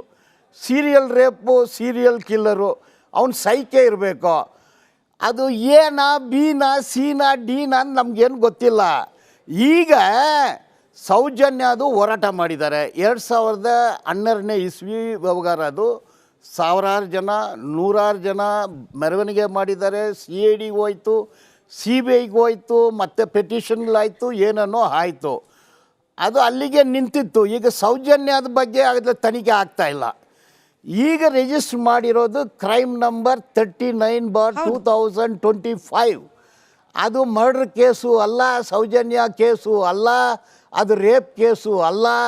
211 BNS 211 ತಪ್ಪು ಮಾಹಿತಿ ಕೊಟ್ಟಿದ್ದಾರೆ ಅನ್ನೋದು ಕೇಸು. ಆತಂದು 3ನೇ ತಾರೀಕು ಜುಲೈ 3ನೇ ತಾರೀಕು ಆತ ಪೊಲೀಸ್ ಠಾಣೆಗೆ ಹೋಗ್ತಾನೆ. ಲಾಯರ್ಗಳು ಕರೆದುಕೊಂಡು ಹೋಗ್ತಾರೆ. ನೋಡಿ, ಆ ಲಾಯರ್ಗಳು ನಾವು ಒಂದೇ ಫೀಲ್ಡಲ್ಲಿ ಲಾಯರ್ಗಳೇ, ಅವರು ಲಾಯರೇ, ನಾನು ಲಾಯರೇ. ಅವ್ರು ನಿಮಗೆ ಪರಿಚಯನಾ ಸರ್? ಅವರು ನನಗೆ ಆಪೋಸಿಟ್ ಲಾಯರ್. ಒಂದು ಟಫ್ ಕೇಸಲ್ಲಿ ಅವರು ಆ ಕಡೆ ನಿಲ್ತಾರೆ, ಅಂದ್ರೆ ಈ ನಾನು ಈ ಕಡೆ ಮುಸುಕುದಾರಿ ನಿಲ್ತೀನಿ. ದೂರುದಾರನ ಪರ ವಕೀಲರು ನೀವು ಪರಿಚಯಸ್ಥರ, ಹೌದಾ ಇಲ್ವಾ? ಪರಿಚಯಸ್ಥರು. ನಮಗೂ ಅವರು ಬೇರೆಯವ್ರಿಗೆ ಅಪಿಯರ್ ಆಗ್ತಾರೆ, ನಾನು ಬೇರೆಯವ್ರಿಗೆ ಅಪಿಯರ್ ಆಗ್ತೀನಿ. ಕೋರ್ಟಲ್ಲಿ ಅವ್ರು ಆ ಕಡೆ ನಿಂತ್ಕೊಳ್ತಾರೆ, ನಾನು ಈ ಕಡೆ ನಿಂತ್ಕೊಳ್ತೀನಿ. ನಾನು ಅವ್ರನ್ನ ನೋಡಿ ನೀವು ಸರಿಯಿಲ್ಲ ಅಂತಾರೆ, ಅವ್ರು ನನ್ನನ್ನು ನೋಡಿ ನೀವು ಸರಿಯಿಲ್ಲ ಅಂದು ಪರಸ್ಪರ ಟೀ ಕಾಫಿ ಕುಡಿಯೋದು, ಒಟ್ಟಿಗೆ ಮಾತಾಡೋದು, ಹೋಗೋದು, ನಗಾಡೋದು, ಈ ಥರ ನಮ್ಗೆ ರಿಲೇಷನ್ಶಿಪ್ ಅಲ್ಲ. ಚಿನ್ನಸ್ವಾಮಿ ಕ್ರೀಡಾಂಗಣದಲ್ಲಿ ಬಾಂಬ್ ಸ್ಫೋಟ ಪ್ರಕರಣದಲ್ಲಿ ತಾವು ಯಾವುದಕ್ಕೂ ವಕಾಲತ್ ಹಾಕ್ಲಿಕ್ಕೆ ಹೋಗ್ಲಿಲ್ವಾ ಸರ್? ನಿಮ್ಮ ಪರವಾಗಿ ಯಾವ್ದು ಕ್ಲೈಂಟ್ ಇಲ್ವಾ ಸರ್? ಚಿನ್ನಸ್ವಾಮಿ ಇವತ್ತು ನೀವು ಹೇಳ್ತಾ ಇದ್ದೀರಿ ನೀವು ನನಗೆ ಸೌಜನ್ಯ ಕೇಸಲ್ಲಿ ಸರ್, ಒಂದು ನಿಮಿಷ, ನನಗೆ ಸೌಜನ್ಯ ಕೇಸಿನಲ್ಲಿ ಏನೂ ಗೊತ್ತಿಲ್ಲ, ನಾನು ರಿಪೋರ್ಟ್ಸ್ ಮಾತ್ರ ನಾನು ಕಲೆಕ್ಟ್ ಮಾಡಿದ್ದೀನಿ ಅಂತ. ಆ ಧರ್ಮಸ್ಥಳ ಪ್ರಾಂತ್ಯದಲ್ಲಿ ಇರತಕ್ಕಂಥವ್ರು ನಿಮ್ಗೆ ಯಾವುದೇ ರೀತಿ ಬಂದು ವಕಾಲತ್ ಹಾಕ್ಬೇಕಾದ್ರೆ ಯಾರು ನಿಮಗೆ ಪರಿಚಯನೇ ಇಲ್ವಾ? ಅಲ್ಲಿ ಬೆಂಗಳೂರಲ್ಲಿ ಅಂತೀರಿ. 2-3 ಪ್ರಶ್ನೆ ಕೇಳಿದಿರಾ? ಮೇಡಮ್, ಯಾವುದೇ ಚಿನ್ನಸ್ವಾಮಿ ಸ್ಟೇಡಿಯಂ ಕೇಸಲ್ಲಿ ನಾನು ವಕೀಲನು ಅಲ್ಲ. KJ ಅಲ್ಲಿ DJ ಅಲ್ಲಿ ಕೇಸಲ್ಲಿ ನಾನು ವಕೀಲನೂ ಅಲ್ಲ. ಅದನ್ನು ಮಾಧ್ಯಮದಲ್ಲಿ ನಾನು ವಕೀಲರು ಅಂದು ಹೇಳ್ತಾರೆ. ಇವ್ರು ಕೇಳಿದ ಅಲ್ಲ, ಅವ್ರು ಕೇಳಿದ್ದಕ್ಕೆ ಅವ್ರು ಹೇಳಿದ್ದು ಚಿನ್ನಸ್ವಾಮಿ ಸ್ಟೇಡಿಯಂ ಪ್ರಶ್ನೆ ಇದೆ, ಕೇಳಿಸ್ಕೊಂಬಿಡಿ. ನಿಮ್ಮ ವಿರುದ್ಧವಾಗಿ ಒಂದು ಪೋಸ್ಟರ್ ಮಾಡೋದು ನನಗೆ ಗೊತ್ತಿಲ್ಲ, ನಿಮ್ ಗಮನಕ್ಕೆ ಬಂದಿದೆಯೋ ಇಲ್ಲೋ ಅಂತ ಹೇಳಿ. ಪೋಸ್ಟರ್ ನಲ್ಲಿ ಹೇಳ್ತಾರೆ 2013ರಲ್ಲಿ ಬಿಜೆಪಿ ರಾಜ್ಯ ಕಚೇರಿ ಮೇಲೆ ನಡೆದಿದ್ದಾವ. ನಿಮಿಷ ಸರ್, ಇದು ಕ್ಲೀನ್ ಆಗಿ ಹೋಗ್ಲಿ, ಅವ್ರಿಗೆ ಆರೋಪ ಕೇಳಿಸ್ಲಿ. ಬಾಂಬ್ ಬ್ಲಾಸ್ಟ್ ಪ್ರಕರಣದಲ್ಲಿ ಆರೋಪಿಗಳ, ಅದರಲ್ಲೂ ನಿಷೇಧಿತ ಅಲ್ ಉಲ್ಮಾ ಸಂಘಟನೆಯ ಸದಸ್ಯರ ಪರ ವಕಾಲತ್ ವಹಿಸಿದ್ರು, ಹೌದಾ ಇಲ್ವಾ ಸರ್? ಹೌದು. ಅದರಲ್ಲಿ ನಾನು ಒಬ್ಬನೇ ಲಾಯರ್ ಪೌರ ಅಲ್ಲ. ಕಾರ್ಮಿಕರ? ವೇಟ್ ಮಿನಿಟ್, ನಾನು ಒಬ್ಬನೇ ಲಾಯರ್ ಅಲ್ಲ, ಸುಮಾರು ಲಾಯರ್ಗಳಿದ್ದಾರೆ, ನಾನು ಒಂದು ಲಾಯರು. ಬಾಲನ್ ಸರ್, ಕ್ಷಮೆ ಇರಲಿ, ಇಂಟರಪ್ಟ್ ಮಾಡ್ತಿದ್ದೀನಿ. ಯಾಕೆ ಅನುಮಾನ ಬರುತ್ತೆ ಅಂದ್ರೆ, ನ್ಯಾಯದ ಪರವಾಗಿ ಯಾರು ನಿಲ್ತಾರೆ, ಅವರ ಹಿನ್ನೆಲೆ ಏನು, ಉದ್ದೇಶ ಏನು ಅನ್ನೋದು ನನ್ನ ಹಿನ್ನೆಲೆ ಏನು ಕ್ರಿಮಿನಲ್ ಬ್ಯಾಕ್ಗ್ರೌಂಡ್. ಲಾಯರ್ ನಂದು, I have registered in the bar council. Case ಬರೋದು ನಾನು ತಗೋಬೇಕು. ಅದರಲ್ಲಿ ಚಿಕ್ಕಮಂಗ್ಳೂರಿನಲ್ಲಿ ಇರ್ಲಿ ಕೇಳಿಸ್ಕೊಳ್ಳಿ, ಎಲ್ಲಾರ್ಗೂ ಅವಕಾಶ ಸಿಗತ್ತೆ. ಅವ್ರು ಹೇಳದ್ ಕೇಳಿಸ್ಕೊಳ್ಳಿ, ಹೇಳದ್ ಕೇಳಿಸ್ಕೊಳ್ಳಿ. ಹೇಳಿ ಸರ್, ಹೇಳಿ. ನೋಡಿ, ನಾನು ಕೇಸು ನಡೆಸ್ಬೋದು, ಯಾವ ಕೇಸ್ ಆಗಲಿ ತಗೋಬೋದು. ಈಗ ಉದಾಹರಣೆಗೆ, ಈಗ ಒಂದು ಪ್ರಭಾವಿದ ಕೇಸು ನನ್ನ ಹತ್ರ ಲಾಯರ್ಗಳು ಬಂದು ಕೇಳಿದರು, ಸರ್ ಈ ಕೇಸ್ ನೀವು ತಗೊಳ್ಳಿ, ಇದಕ್ಕೆ ಇಷ್ಟು ಆಗುತ್ತೆ. ನೋಡಪ್ಪ, ಈ ಕೇಸ್ ನಾನು ತಗೊಳ್ಳಲ್ಲ, ಇದು ಇಂಥ ಅಪರಾಧಿಗಳು ನಾನು ತಗೊಳ್ಳಲ್ಲ ಅಂತ ಹೇಳಿ ರಿಜೆಕ್ಟ್ ಮಾಡಿದ್ದೀನಿ. ಆ ಥರ ನಾನು 100 ಹೇಳ್ಬೋದು. ನನ್ನ ಬಗ್ಗೆ ಚರ್ಚೆ ಇಲ್ಲ. ಈಗ ನಾನೇನು ಎಲೆಕ್ಷನ್ ನಿಂತಿದ್ದಿಲ್ಲ ನನ್ನನ್ನು ಟೆಸ್ಟ್ ಮಾಡೋಕ್ಕೆ.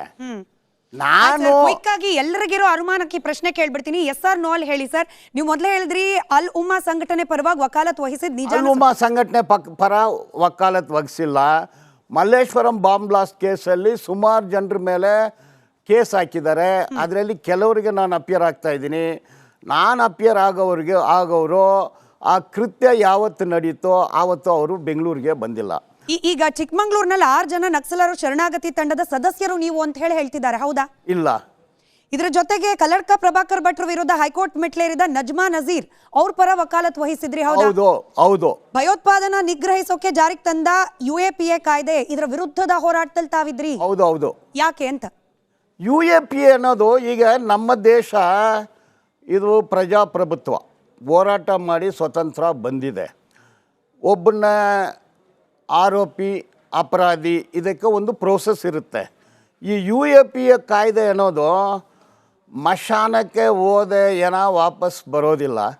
UAPA ಕಾಯ್ದೆಯಲ್ಲಿ ಜೈಲಿಗೆ ಹೋದ ಜನನೂ ವಾಪಸ್ ಬರೋದಿಲ್ಲ. ಅದರಲ್ಲಿ ರೆಗ್ಯುಲರ್ ಟ್ರಯಲ್ ನಡೆಸೋದಿಲ್ಲ, ಅದು ಮಾಕ್ ಟ್ರಯಲು. ಅದು ಪ್ರಜಾಪ್ರಭುತ್ವಕ್ಕೂ ವಿರೋಧವಾದ ಒಂದು ಕಾನೂನು.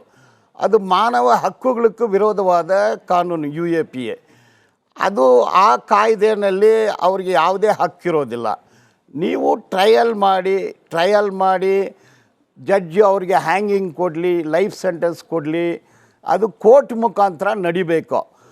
ಪೊಲೀಸರಿಗೆ ಜಾಸ್ತಿ ಅಧಿಕಾರ ಕೊಡೋದನ್ನು ಸರಿಯಲ್ಲ ಅಂತ ಹೇಳ್ತೀನಿ. ನಿಮ್ಮ ಈ ಎಲ್ಲ ವಕಾಲತ್ತು ವಹಿಸಿದ ಕೇಸ್ಗಳನ್ನ ಗಮನಿಸಿಯೇ ನೀವು ಲೆಫ್ಟ್ ಐಡಿಯಾಲಜಿ ಇರುವವರು, ಕಮ್ಯುನಿಸ್ಟ್ ಐಡಿಯಾಲಜಿ ಇರುವವರು, ಹೀಗಾಗೇನೆ ಧರ್ಮಸ್ಥಳದ ವಿರುದ್ಧವಾಗಿ ನೀವು ನಿಂತಿದ್ದೀರಿ ಅಂತ ಆರೋಪ ಮಾಡ್ತಾರೆ. ಏನ್ ಹೇಳ್ತೀರಿ? ನಾನು ಲೆಫ್ಟ್ ಐಡಿಯಾಲಜಿ ಅನ್ನೋದು ನಿಜ. ಇಲ್ಲಿ ಎಲ್ಲರಿಗೂ ಮನಸ್ಸಲ್ಲಿರೋಂಥದ್ದು ಪ್ರಶ್ನೆ ಅದೇನೆ. ಅದೇ ನಾನು ಲೆಫ್ಟ್ ಐಡಿಯಾಲಜಿ ಅನ್ನೋದು ನಿಜ. ನಾನು ಮಾರ್ಟೇಯರ್ಸ್ ಆ್ಯಂಡ್ ಟ್ರೈಟರ್ಸ್ ಡ್ಯೂರಿಂಗ್ ಬ್ರಿಟಿಷ್ ಇನ್ವೇಷನ್ ಅಂದು ಪುಸ್ತಕ ಬರೆದಿದ್ದೀನಿ. ಕಾಂಟ್ರಾಕ್ಟ್ ಲೇಬರು, ಮಿನಿಮಮ್ ವೇಜಸ್ ಮೇಲೂ ಪುಸ್ತಕ ಬರೆದಿದ್ದೀನಿ. I am a leftist. I believe in communist ideology because communist ideology ನನ್ನ ಪ್ರಕಾರ ಎಲ್ರಿಗೂ ಎಲ್ಲ ಸಿಗಬೇಕು, ಎಲ್ಲರಿಗೂ ಕೆಲಸ, ಎಲ್ಲರಿಗೂ ಸಂಬಳ, ಎಲ್ಲರಿಗೂ MLA ಹೇಳ್ತಾರೆ ಒಂದೇ ಗಳಿಗೆ ಸರ್, ಕಮ್ಯುನಿಸ್ಟ್ಗಳು ದುಡ್ಡು ಹಾಕಿ ಧರ್ಮಸ್ಥಳದ ವಿರುದ್ಧ ವ್ಯವಸ್ಥಿತವಾಗಿ ಪಿತೂರಿ ಮಾಡ್ತಿದ್ದಾರೆ ಅಂತ ಹೇಳಿ.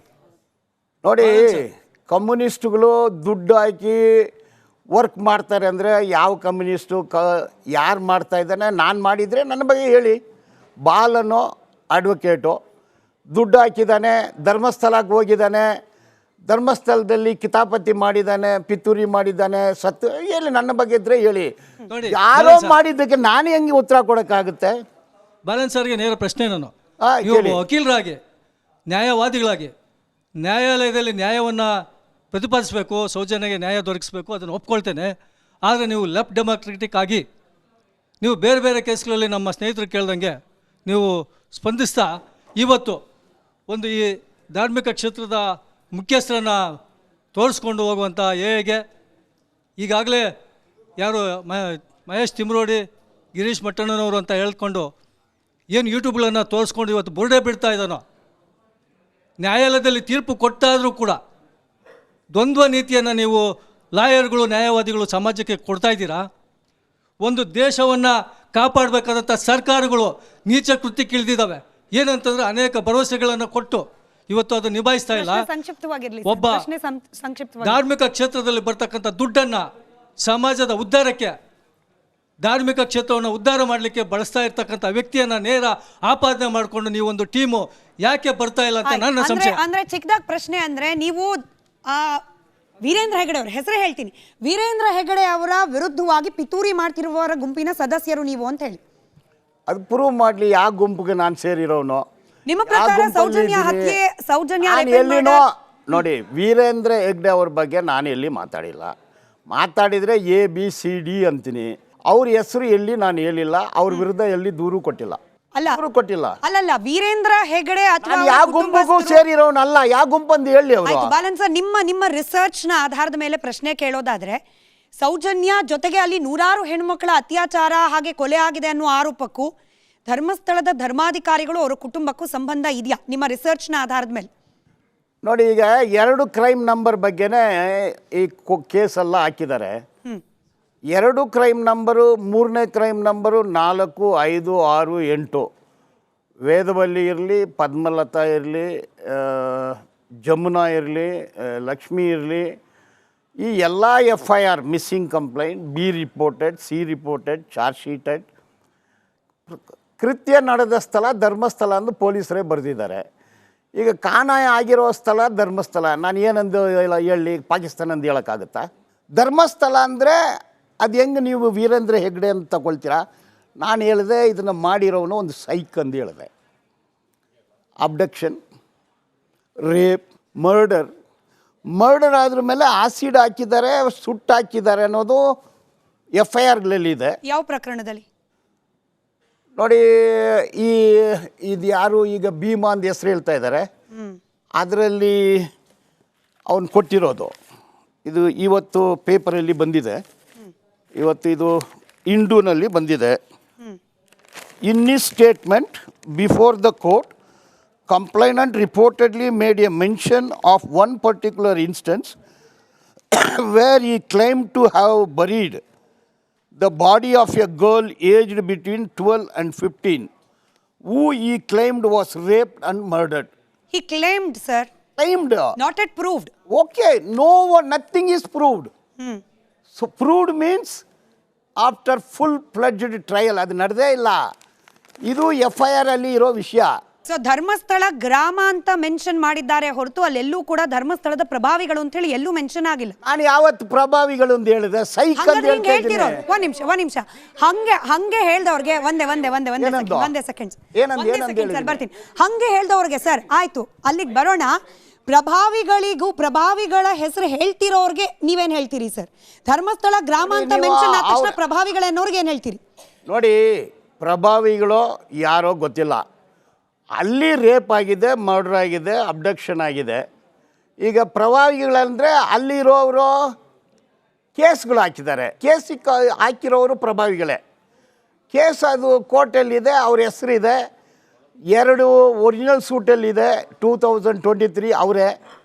ಅದು ಧರ್ಮಸ್ಥಳ ಬಗ್ಗೆನೇ, ಈ ರೇಪ್ ಮರ್ಡರ್ ಬಗ್ಗೆನೇ ಕೇಸ್ ಹಾಕಿದ್ದಾರೆ. 2024 2 ಒರಿಜಿನಲ್ ಸೂಟು. ಏನ್ ಕೇಸ್ ಸರ್ ಅದು?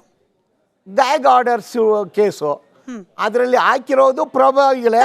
ಅದು ಸಂಬಂಧ ಈಗ ಧರ್ಮಸ್ಥಳ. ಯಾರೋ ನಮ್ಮನ್ನ ಡಿಫೇಮ್ ಮಾಡ್ತಿದ್ದಾರೆ ಅಂದ್ರೆ ಅದ್ರ ವಿರುದ್ಧವಾಗಿ ಕಾನೂನನ್ನ ಬಳಕೆ ಮಾಡ್ಕೊಳ್ಳೋಕೆ ನಿಮಗೂ ಅವಕಾಶ ಇದೆ, ನನಗೂ ಅವಕಾಶ ಇದೆ, ಪ್ರಭಾವಿಗಳಿಗೂ ಹೇಳೋಕೆ ಅವಕಾಶ ಇದೆಲ್ಲ. ಇಂಥದ್ದವ್ರು ಸೂಟ್ ಹಾಕಿದ್ದಾರೆ ಅಂತ ಹೇಳೋಕೆ ಅವಕಾಶ ಇದೆಲ್ಲ. ಹೇಳ್ಬಾರ್ದ? ಅವ್ರು ಸೂಟ್ ಹಾಕಿದ್ದಾರೆ, ನಾನು ಹೇಳಿದೆ ಸೂಟ್ ಹಾಕಿದ್ದಾರೆ. ಎಷ್ಟು ಸೂಟ್ ಹಾಕಿದ್ದಾರೆ? ಒಟ್ಟಾರೆ 7 ಸೂಟ್ ಹಾಕಿದ್ದಾರೆ. ನನ್ನ ಹೆಸರು ಸೂರ್ಯಪ್ರವೀಣ್ ಅಂತ. ಸೊ ನೀವು ಮುಂಚೆನೇ ಹೇಳಿದ್ರಿ ನಾನೊಬ್ಬ ಜನಪರ ಕಾಳಜಿ ಇರುವಂತಹ ವ್ಯಕ್ತಿ, ಹಾಗಾಗಿ ಒಬ್ಬ ಹಿಂದೂ ಹುಡುಗಿ ಸೌಜನ್ಯ ವಿಚಾರವಾಗಿ ಇಂಟ್ರೆಸ್ಟ್ ಇದೆ ಅಂತ. ಸೊ ನಾನೀಗ ಒಂದು ಪ್ರಶ್ನೆ ಮಾಡ್ತೀನಿ ನಿಮ್ಮನ್ನು. ಸಾಕಷ್ಟು ವರ್ಷಗಳಿಂದ ತಲತಲಾಂತರಗಳಿಂದ ಧರ್ಮ ಸೇವೆಯನ್ನು ಮಾಡ್ಕೊಂಬಂದಿರುವಂಥ ಒಂದು ಕುಟುಂಬದ ಮೇಲೆ ನಿನ್ನೆ ಮೊನ್ನೆ ಹುಟ್ಟಿದಂತಹ ಒಂದಷ್ಟು ಚೈಲ್ಡ್ಗಳು ನಕಲಿ ದೇವಮಾನವ ಅಂತ ಅಲಿಗೇಷನ್ ಮಾಡ್ತಾ ಇದ್ದಾರೆ. ಅದ್ರ ಬಗ್ಗೆ ನಿಮ್ಗೆ ಏನು ಅನ್ಸುತ್ತೆ? ಆ್ಯಂಡ್ ಇನ್ನೊಂದು, ನಾನು ಏಕಾಏಕಿ ಅಪರಿಚಿತ ನಾನು ನಿಮಗೆ. ಸೊ ನಾನು ಏಕಾಏಕಿ ಬಾಲನೊಬ್ಬ ಫೇಕ್ ಅಡ್ವೊಕೇಟು, ಬಾಲನೊಬ್ಬ ಟೆರರಿಸ್ಟು, ಬಾಲನೊಬ್ಬ ನಕ್ಸಲಿಟ್ ಅಂದರೆ ನಿಮ್ಮ ಒಪಿನಿಯನ್ ಏನು, ನಿಮ್ಮ ರಿಯಾಕ್ಷನ್ಸ್ ಏನಿರುತ್ತೆ? ಸೊ ಇದೆರಡನ್ನೂ ಉತ್ತರ ಕೊಡ್ಬೇಕು ನನಗೆ. ನೋಡಿ, ಇದಕ್ಕೆ ಉತ್ತರ ಕೊಡಬೇಕಂದ್ರೆ ಗೆಜೆಟಿಯರ್ ನಂಬ್ತೀರಾ? ಗೌರ್ಮೆಂಟ್ ಆಫ್ ಕರ್ನಾಟಕ ಗೆಜೆಟಿಯರ್, ಇದು ನಾನು ಹೇಳ್ತೀನಿ ನೋಡಿ. Karnataka state gazetteer of India, ಇದು ಎಲ್ಲರೂ ಡೌನ್ಲೋಡ್ ಮಾಡ್ಕೋಬೋದು, ನಾನು ತಂದಿದ್ದೀನಿ. ಇದರಲ್ಲಿ ಬರೆದಿದ್ದಾರೆ ಧರ್ಮಸ್ಥಳದ ಬಗ್ಗೆ, ಸ್ವತಂತ್ರ ಹೋರಾಟ ಕಾಲದಲ್ಲಿ ಏನಾಯಿತು, ಎಂಥದ್ದಾಯಿತು, ಆ ಚರಿತ್ರೆ ಎಲ್ಲ ಇದರಲ್ಲಿ ಬರೆದಿದ್ದಾರೆ. ಸೊ ಇದು ಗೌರ್ಮೆಂಟ್ ಗೆಜೆಟ್. ನೀವು ಸರಿ ಇಲ್ಲ ಅಂದರೆ ಅದು ನಿಮ್ಮಿಷ್ಟ. ಅದು ಮಾತ್ರ ಅಲ್ಲ, ಇನ್ನೊಂದು ಪುಸ್ತಕನೂ ಬರೆದಿದ್ದಾರೆ, ಇದನ್ನು ಓದಿ ನೀವು. ಇದು ಭವ್ಯಂ KL ಭಟ್ ಪಬ್ಲಿಷರು, ಭವ್ಯಾನಿ ಪಬ್ಲಿಕೇಶನ್, ಇದ್ರ ಬಗ್ಗೆನೂ ಚರಿತ್ರೆಗಳು ಹೇಳಿದ್ದಾರೆ. ಮತ್ತು ಇನ್ನೊಂದು ಪುಸ್ತಕನೂ ಬಿಡುಗಡೆ ಆಗಿದೆ.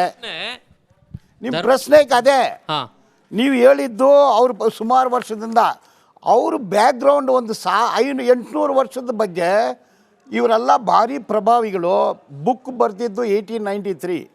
ಈ ಪುಸ್ತಕಗಳೆಲ್ಲ ಓದಿದ್ರೆ ಗೊತ್ತಾಗುತ್ತೆ. ನಿಮ್ಮ ಅಭಿಪ್ರಾಯ ಕೇಳ್ತಾ ಇದ್ದೀನಿ ನಾನು ನಿಮ್ಮ ಅಭಿಪ್ರಾಯ ಕೇಳ್ತಾ ಇದ್ದೀನಿ. ನಿಮಗೆ ಏನು ಅನ್ನಿಸ್ತಾ ಇದೆ? ಯಾಕಂದ್ರೆ ಒಂದಷ್ಟು ಜನ ಅಲಿಗೇಷನ್ ಮಾಡ್ತಿದಾರಲ್ಲ ನಕಲಿ ದೇವಮಾನವ ಅಂತ, ನಿಮಗೆ ಏನು ಅನ್ನಿಸ್ತಾ ಇದೆ? ನಿಮ್ಮ ಒಪಿನಿಯನ್ ಏನು ಅಂತ ನಾನು ಕೇಳ್ತಾ ಇದ್ದೀನಿ. ಇದ್ರ ಬಗ್ಗೆ ನಾನು ಎತ್ತಿಸ್ಟು. ನಾನು ಯಾವ ದೇವಸ್ಥಾನಕ್ಕೂ ಹೋಗಲ್ಲ. ನಾನು ಕ್ರಿಶ್ಚಿಯನೂ ಅಲ್ಲ, ಮುಸಲ್ಮಾನೂ ಅಲ್ಲ. ನಾವು ಯಾವುದೋ ರಿಸಲ್ಟ್ ನಾನು ಹೇಳ್ತೀನಿ. ನಾನು ಎತ್ತಿಸ್ಟು, ಯಾರ ಪರನೂ ಇಲ್ಲ. ನಾನು ಮಾನವ ಪರ ಇದ್ದೀನಿ. ಎಲ್ಲೇ ಅನ್ಯಾಯ ಆದ್ರೇನೋ ಅದು ಅನ್ಯಾಯನೇ. ನೋಡಿ, ಅಲ್ಲಿ ನಾನು ಹೇಳಿರೋ ಹೆಸರು ಎಲ್ಲನೂ ಹಿಂದೂಗಳೇ, ಅವ್ರಿಗೇನು ವಿರೋಧಿಗಳಲ್ಲ. ಹಿಂದೂಗಳಿಗೆ ನ್ಯಾಯ ಬೇಕಾ ಬೇಡವಾ ಅಷ್ಟೇ ವಿಷಯ. ತಪ್ಪು ಮಾಡಿರೋನು ತಪ್ಪು, ಯಾರು ಮಾಡಿದ್ರೇನು ತಪ್ಪೇ. ಮಾಡಿದ್ರು ತಪ್ಪು ಸರ್. ನಾನು ಕೇಳ್ತಾ ಇರೋದು, ಒಂದು ಕ್ಷೇತ್ರವನ್ನ ಅಲಿಗೇಷನ್ ಮಾಡ್ತಾ ಇದ್ದಾರೆ, ಧರ್ಮಸ್ಥಳವನ್ನ ಯಾರೋ ಡಮಾರ್ ಸ್ಥಳ ಅಂತ ಹೇಳ್ತಿದ್ದಾರೆ. ಇದ್ರ ಬಗ್ಗೆ ಏನು ಅನಿಸ್ತಾರೆ? ಅದು ನೋಡಿ, ಆ ಥರ ಹೇಳಿದರೆ ಅದು ಸರಿಯಲ್ಲ ಅಂತೀನಿ. ಧರ್ಮಸ್ಥಳ ಪ್ಲೇಸ್ ಆಫ್ ಇನ್ಸಿಡೆಂಟ್ ಅಂತ ನಾನು ಹೇಳ್ತಾ ಇದ್ದೀನಿ. Place of incident in all the FIRs. ಕೃತ್ಯ ನಡೆದ ಸ್ಥಳ ಧರ್ಮಸ್ಥಳ ಅಂದಿದೆ. ನಾನು ಏನಂದು ಹೇಳಿ, ಎಲ್ಲಿ ನಡೀತಂದರೆ ನೀವು ಕೇಳಿದರೆ ಏನಂದು ಹೇಳಿ, ಧರ್ಮಸ್ಥಳ ಅಂದೇ ಹೇಳಬೇಕು. ಅಲ್ಲಿ ಇಂಥ ಪ್ರಭಾವಿ ಇಂಥ ಮನುಷ್ಯ ಮಾಡ್ದೆ ಅಂತ ಹೇಳಿದ್ನ? ನಾನು ಎಲ್ಲ ಮಾಧ್ಯಮಗಳನ್ನೋ ಯಾರೋ ಸೈಕ್ ಇದನ್ನು ಮಾಡಿದ್ದಾನೆ. ಒಂದು ಹುಡುಗಿ 17 ವಯಸ್ಸು ಹುಡುಗಿನದೇ ಅಬ್ಡಕ್ಟ್ ಮಾಡಿ ರೇಪ್ ಮಾಡಿ ಕೊಲೆ ಮಾಡೋನು ಮನುಷ್ಯನಾಗಿರೋಕ್ಕೆ ಸಾಧ್ಯನೇ ಇಲ್ಲ. ಅಂಥವನ ಮೇಲೆ ಆ್ಯಕ್ಷನ್ ತಗೊಳ್ಳಿ ಅಂತ ಹೇಳ್ತೀವಿ. ನಾವು ಪಿತೂರಿ ಮಾಡ್ತೀವಿ, ಷಡ್ಯಂತ್ರ ಮಾಡ್ತೀವಿ, ಇವ್ರನ್ನ ಮಾಡ್ತೀವಿ. ಅರೆ ತಿರುಪತಿ ಇದೆ, ತಿರುಪತಿ ಮೇಲೆ ನಾವು ಮಾತಾಡ್ತೀವಿ. ಅವ್ರವ್ರ ನಂಬಿಕೆ ವಿರೋಧ ನಾವು ಮಾತಾಡೋದೇ ಇಲ್ಲ. ನನ್ನ ನಂಬಿಕೆ ನಮ್ಮದು, ನಿಮ್ಮ ನಂಬಿಕೆ ನಿಮ್ಮದು. ನೀವು ಒಂದು ಖಾಸಗಿ ಚಾನಲಲ್ಲಿ ಇಂಟರ್ವ್ಯೂ ಕೊಡಬೇಕಾದ್ರೆ ನೀವೇನು ABC ಅಂತೀರಾ, ಆ ABC ಒಂದು ಬ್ರಾಹ್ಮಣ ಕುಟುಂಬಕ್ಕೆ ನಿಮ್ಮದು 4 ಎಕರೆ ಜಮೀನಿದೆ ಬರ್ಕೊಡಿ ಅಂತ ಕೇಳ್ತಾರೆ. ABC. ಅವರು ನಿರಾಕರಿಸಿದಾಗ ಆ ಬ್ರಾಹ್ಮಣ ಕುಟುಂಬದ ಹೆಣ್ಣು ಮಗಳನ್ನ ಆ ABC ಅನ್ನೋರು ಆ ಧರ್ಮಸ್ಥಳದಲ್ಲಿರೋರಿಗೆ ಇಂಥ ಮಗಳು 4 ಗಂಟೆಗೆ ಬಸ್ ಇಳಿತಾಳೆ ಇದು ಮಾಡಿ ಅಂತ ಆಜ್ಞೆ ಕೊಡ್ತಾರೆ ಅಂತ ನೀವೇ ಹೇಳ್ತೀರಾ.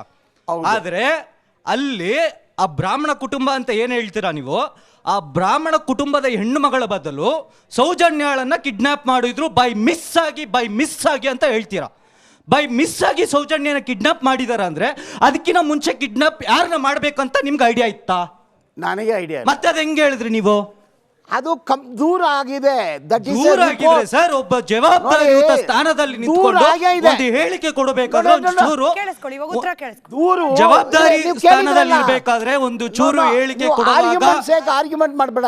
ಸರಿ, ಈಗ ನನ್ನ ಪ್ರಶ್ನೆಗೆ ಈ ಪ್ರಶ್ನೆಗೆ ಉತ್ತರ ಕೊಡಿ. ನಂದು ಇನ್ನೊಂದು ಪ್ರಶ್ನೆ ಇದೆ. ಸಬ್ ಕ್ವೆಶ್ಚನ್ ಸೇರ್ಸ್ ಕೇಳ್ತೀನಿ ಸರ್. ನೀವು ಕೂಡ ಯಾರೆಲ್ಲ ಒಂದು ನರೇಟಿವ್ ಬಿಲ್ಡ್ ಮಾಡ್ತಿದ್ದಾರೆ, ಒಂದು ಕಟ್ಟುಕತೆಯನ್ನು ಸೃಷ್ಟಿ ಮಾಡ್ತಿದ್ದಾರೆ, ಅದ್ರ ಮುಂದುವರೆದ ಭಾಗ ನೀವು ಅಂತ ಹೇಳಿ ಆರೋಪ.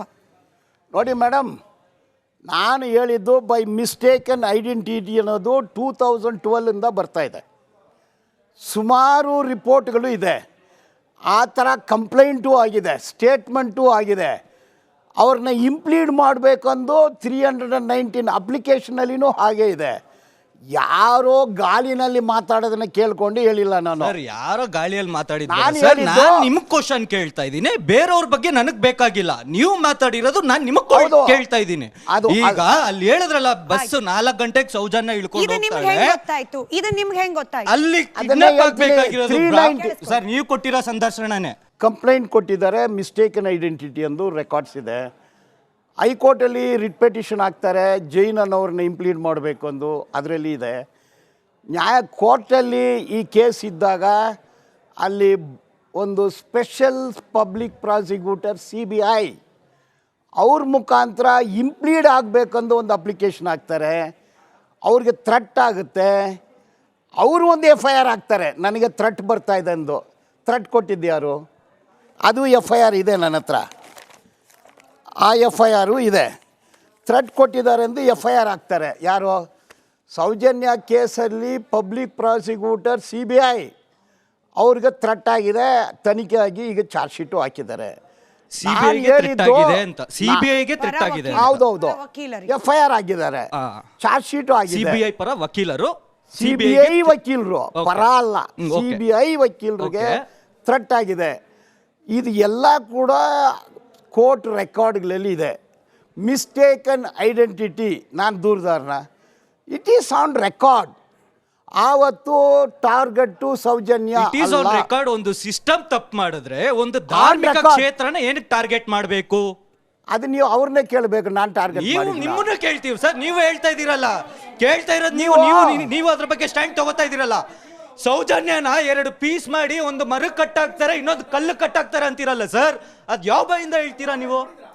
That is the complaint. ನೋಡಿ ನೀವು ಕಂಪ್ಲೇಂಟ್ ನಿಮ್ಗೆ ಬೇಕಾಗಿಲ್ಲ ಅಂದ್ರೆ ನಿಮ್ಗೆ ಏನ್ ಬೇಕು ಸುಳ್ಳುಗಳು ನೀವು ತಗೋತೀರಾ, ಅಲ್ಲಿರೋ ವಾಸ್ತವ ನಿಮ್ಗೆ ಬೇಕಾಗಿಲ್ಲ. ಆವೇಶ ಯಾರಿಗೂ ಒಳ್ಳೇದಲ್ಲ. ನೀವು ಪ್ರಶ್ನೆ ಉತ್ತರ ಕೊಡ್ತಿದ್ದಾರೆ, ನೀವು ಯಾರಂತ ನನಗೆ ಗೊತ್ತಿಲ್ಲ, ನಿಮ್ಮ ನನಗೇನು ದ್ವೇಷ ಇಲ್ಲ. ನೋಡಿ, ಕೋರ್ಟಲ್ಲಿ ಇದೆಲ್ಲ ವಿಚಾರಣೆ ಆಗಿದೆ.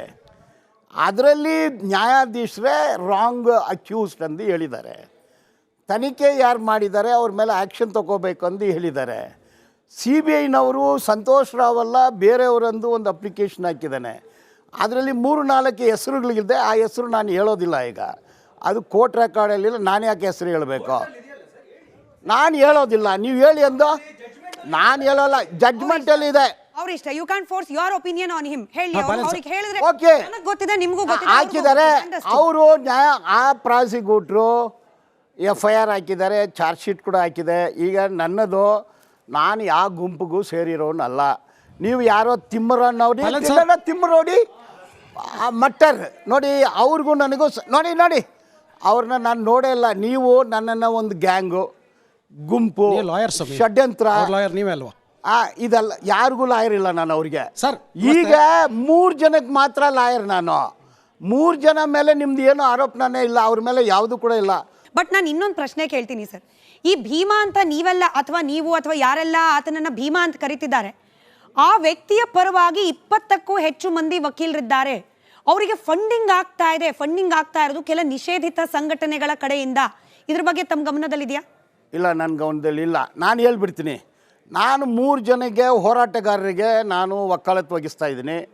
1 ರೂಪಾಯಿ ಫೀಸ್ ತೊಗೊಂಡಿಲ್ಲ ನಾನು. No funding. ಅದರಲ್ಲಿ ಸ್ಟ್ಯಾಂಪ್ಗೂ ನಾನೇ ಕೊಟ್ಟೆ, ಟೈಪಿಂಗು ನಾನೇ ಕೊಟ್ಟೆ. ಯಾಕೆಂದರೆ ಅವ್ರು ಏನು ಕೆಲಸನೂ ಮಾಡ್ತಾಯಿಲ್ಲ. ಅವರು ಹೋರಾಟಗಾರರು, ಅವ್ರು ಜನಪರ ಹೋರಾಟಗಾರರು, ಅವರು ಟ್ರೇಡ್ ಯೂನಿಯನ್ಸ್ ಮಾಡ್ತಾರೆ. ಅದರಿಂದ ನಾನು ಯಾರ ಹತ್ರ ದುಡ್ಡು ತೊಗೊಂಡಿಲ್ಲ. ನನ್ನ ಹೆಸರು ಕೃಷ್ಣಾನಂದ ಶೆಟ್ಟಿ ಅಂತ. ನಾನು ಅಷ್ಟೇ ಒಂದು ಟೈಮಲ್ಲಿ 2012-2013 ಟೈಮಲ್ಲಿ ಇವರು ನಮ್ಮ ಮಹೇಶ್ ತಿಮ್ಮಾರೆಡ್ಡಿಯವ್ರ ಜೊತೆ ಸೌಜನ್ಯ ಪರ ಹೋರಾಟಕ್ಕೂ ನಾನು ಭಾಗವಹಿಸ್ತಾ ಇದ್ದೆ. ಯಾಕಂದ್ರೆ ತುಂಬ ಚೆನ್ನಾಗಿ ಹೋರಾಟ ನಡೀತಾ ಇತ್ತು. ನಿಮ್ಮದೊಂದು ಟೀಮ್ ಸೇರಿದ ಮೇಲೆ ಅದು ಏನಾಯ್ತು ಅಂದರೆ ಬರ್ತಾ ರಾಯರ್ ಕೂತ್ರೆ ಕತ್ತಾಗ್ಬಿಡ್ತು ಆ ಟೀಮು. ಏನಾಯ್ತು ಅಂದರೆ ಧರ್ಮಸ್ಥಳ ವಿರೋಧಿ ಹೋರಾಟಗಾರ ಆಯಿತು. ಧರ್ಮಸ್ಥಳನ ಹೊಡಿಬೇಕು, ಧರ್ಮಸ್ಥಳ ವೀರೇಂದ್ರ ಹೆಗ್ಡೆ ಅವ್ರನ್ನ ಕಾಮ ಅಂದರು, ನಕಲಿ ದೇವಮಾನವ ಇರಲಿ ಬಿಡಿ, ಅವರೆಲ್ಲ ಹೇಳ್ಕೊಳ್ಳಿ, ನಾಯಿ ಬೋಳರು ದೇವಲೋಕ ಹಾಳಾಗಲ್ಲ. ನಾನು ಹೇಳ್ತಾ ಇರೋದು ಏನಂತ ಹೇಳಿದರೆ, ಇವಾಗ ತನಿಖೆ ನಡೀತಾ ಇದೆ, ನೀವು ಲಾಯರು, ನಿಮಗೆಲ್ಲ ಗೊತ್ತಿರುತ್ತೆ. ನಮ್ಮ ಹೋರಾಟ ಸೌಜನ್ಯ ಹೋರಾಟಗಾರರಿಗೆ, ನಮ್ಮ ಹೋರಾಟಗಾರ ಅಂತ ಹೇಳ್ತಾ ಇದ್ದೀನಿ ನಾನು, ಅವರಿಗೆ ಸಂವಿಧಾನದ ಬಗ್ಗೆ ಮೇಲೆ ವಿಶ್ವಾಸ ಇಲ್ಲ, ಕಾನೂನು ಮೇಲೆ ವಿಶ್ವಾಸ ಇಲ್ಲ, SIT ತಂಡದ ಮೇಲೆ ವಿಶ್ವಾಸ ಇಲ್ಲ, CBI ಮೇಲೆ ವಿಶ್ವಾಸ ಇಲ್ಲ. ಹಾಗಾದರೆ ಸೌಜನ್ಯನಿಗೆ ನ್ಯಾಯ ಸಿಗಬೇಕಾದ್ರೆ ಏನು ಮಾಡಬೇಕು? ಧರ್ಮಸ್ಥಳ ಹೊಡಿಬೇಕಾ, ಇಲ್ಲ ವೀರೇಂದ್ರ ಹೆಗ್ಡೆ ಅವ್ರನ್ನ ಕೆಳಗಿಳಿಸ್ಬೇಕಾ? ನಮ್ಗೆ ಉತ್ತರ ಕೊಡಿ ಸ್ವಾಮಿ. ನೀವು ಅವರ ನಾಯಕನಾಗಿದ್ರ ಅದಕ್ಕೆ ಹೇಳ್ತಾ ಇದ್ದೀರಿ, ನೀವು ಅವರ ಲಾಯರ್ ಆಗಿದ್ರ ಅದಕ್ಕೆ ಹೇಳ್ತಾ ಇದ್ದೀರಿ. ನಾನು ಯಾರು ಲಾಯರ್ ಆಗಿದ್ದೀನಿ ಅದು ಹೇಳಿ ರೇ ಸ್ವಾಮಿ. ಏನೇ ಆಗಿದ್ರು ನೀವು ಅಲ್ಲಿ ಹಾಜರಾಗಿ ನೀವೇ ಮೊದಲಿರ್ತೀರಾ?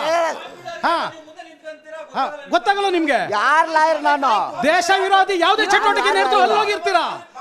ನಮ್ಮ ಧರ್ಮದ ದೇವಸ್ಥಾನವನ್ನ ಮುಂಡ ಮುಚ್ಚಬೇಕಂತ ಕಾಯ್ತಿರೋದು ನೀವು ನ್ಯಾಯ ಕೊಡಿಸಿ, ನಾವೇ ದೇವಸ್ಥಾನ ಬಂದ್ ಮಾಡ್ತೀವಿ. ನೀವು ನ್ಯಾಯ ಕೊಡಿಸಿ ಸೌಜನ್ಯನಿಗೆ, ನಾವೇ ಭಕ್ತರಾಗಿ ನಾವೇ ದೇವಸ್ಥಾನ ಬಂದ್ ಮಾಡಿಸ್ತೇವೆ, ನಾವೇ ವೀರೇಂದ್ರ ಹೆಗ್ಡೆ ಅವ್ರನ್ನ ಕೆಳಗಿಳಿಸ್ತೇವೆ.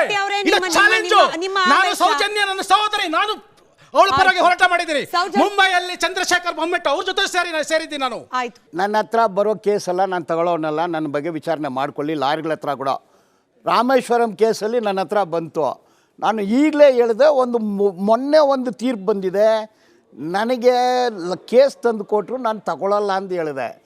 ಎಲ್ಲ ಕೇಸು ತಗೊಳ್ಳಲ್ಲ, ಲಾಯರಲ್ಲ, ನೀವು ಯಾರಾಗಲೂ ವಿಚಾರಣೆ ಮಾಡ್ಕೊಳ್ಳಿ. ಅಲ್ಲ, ಸೌಜನ್ಯ ಪರ ಇರೋ ಅಂತರ್ನ ನೀವು ವಕಾಲತ್ತು ವಹಿಸ್ತೀರಾ ಅಂತ ನಾನು ಕೇಳ್ತಾ ಇರೋದು.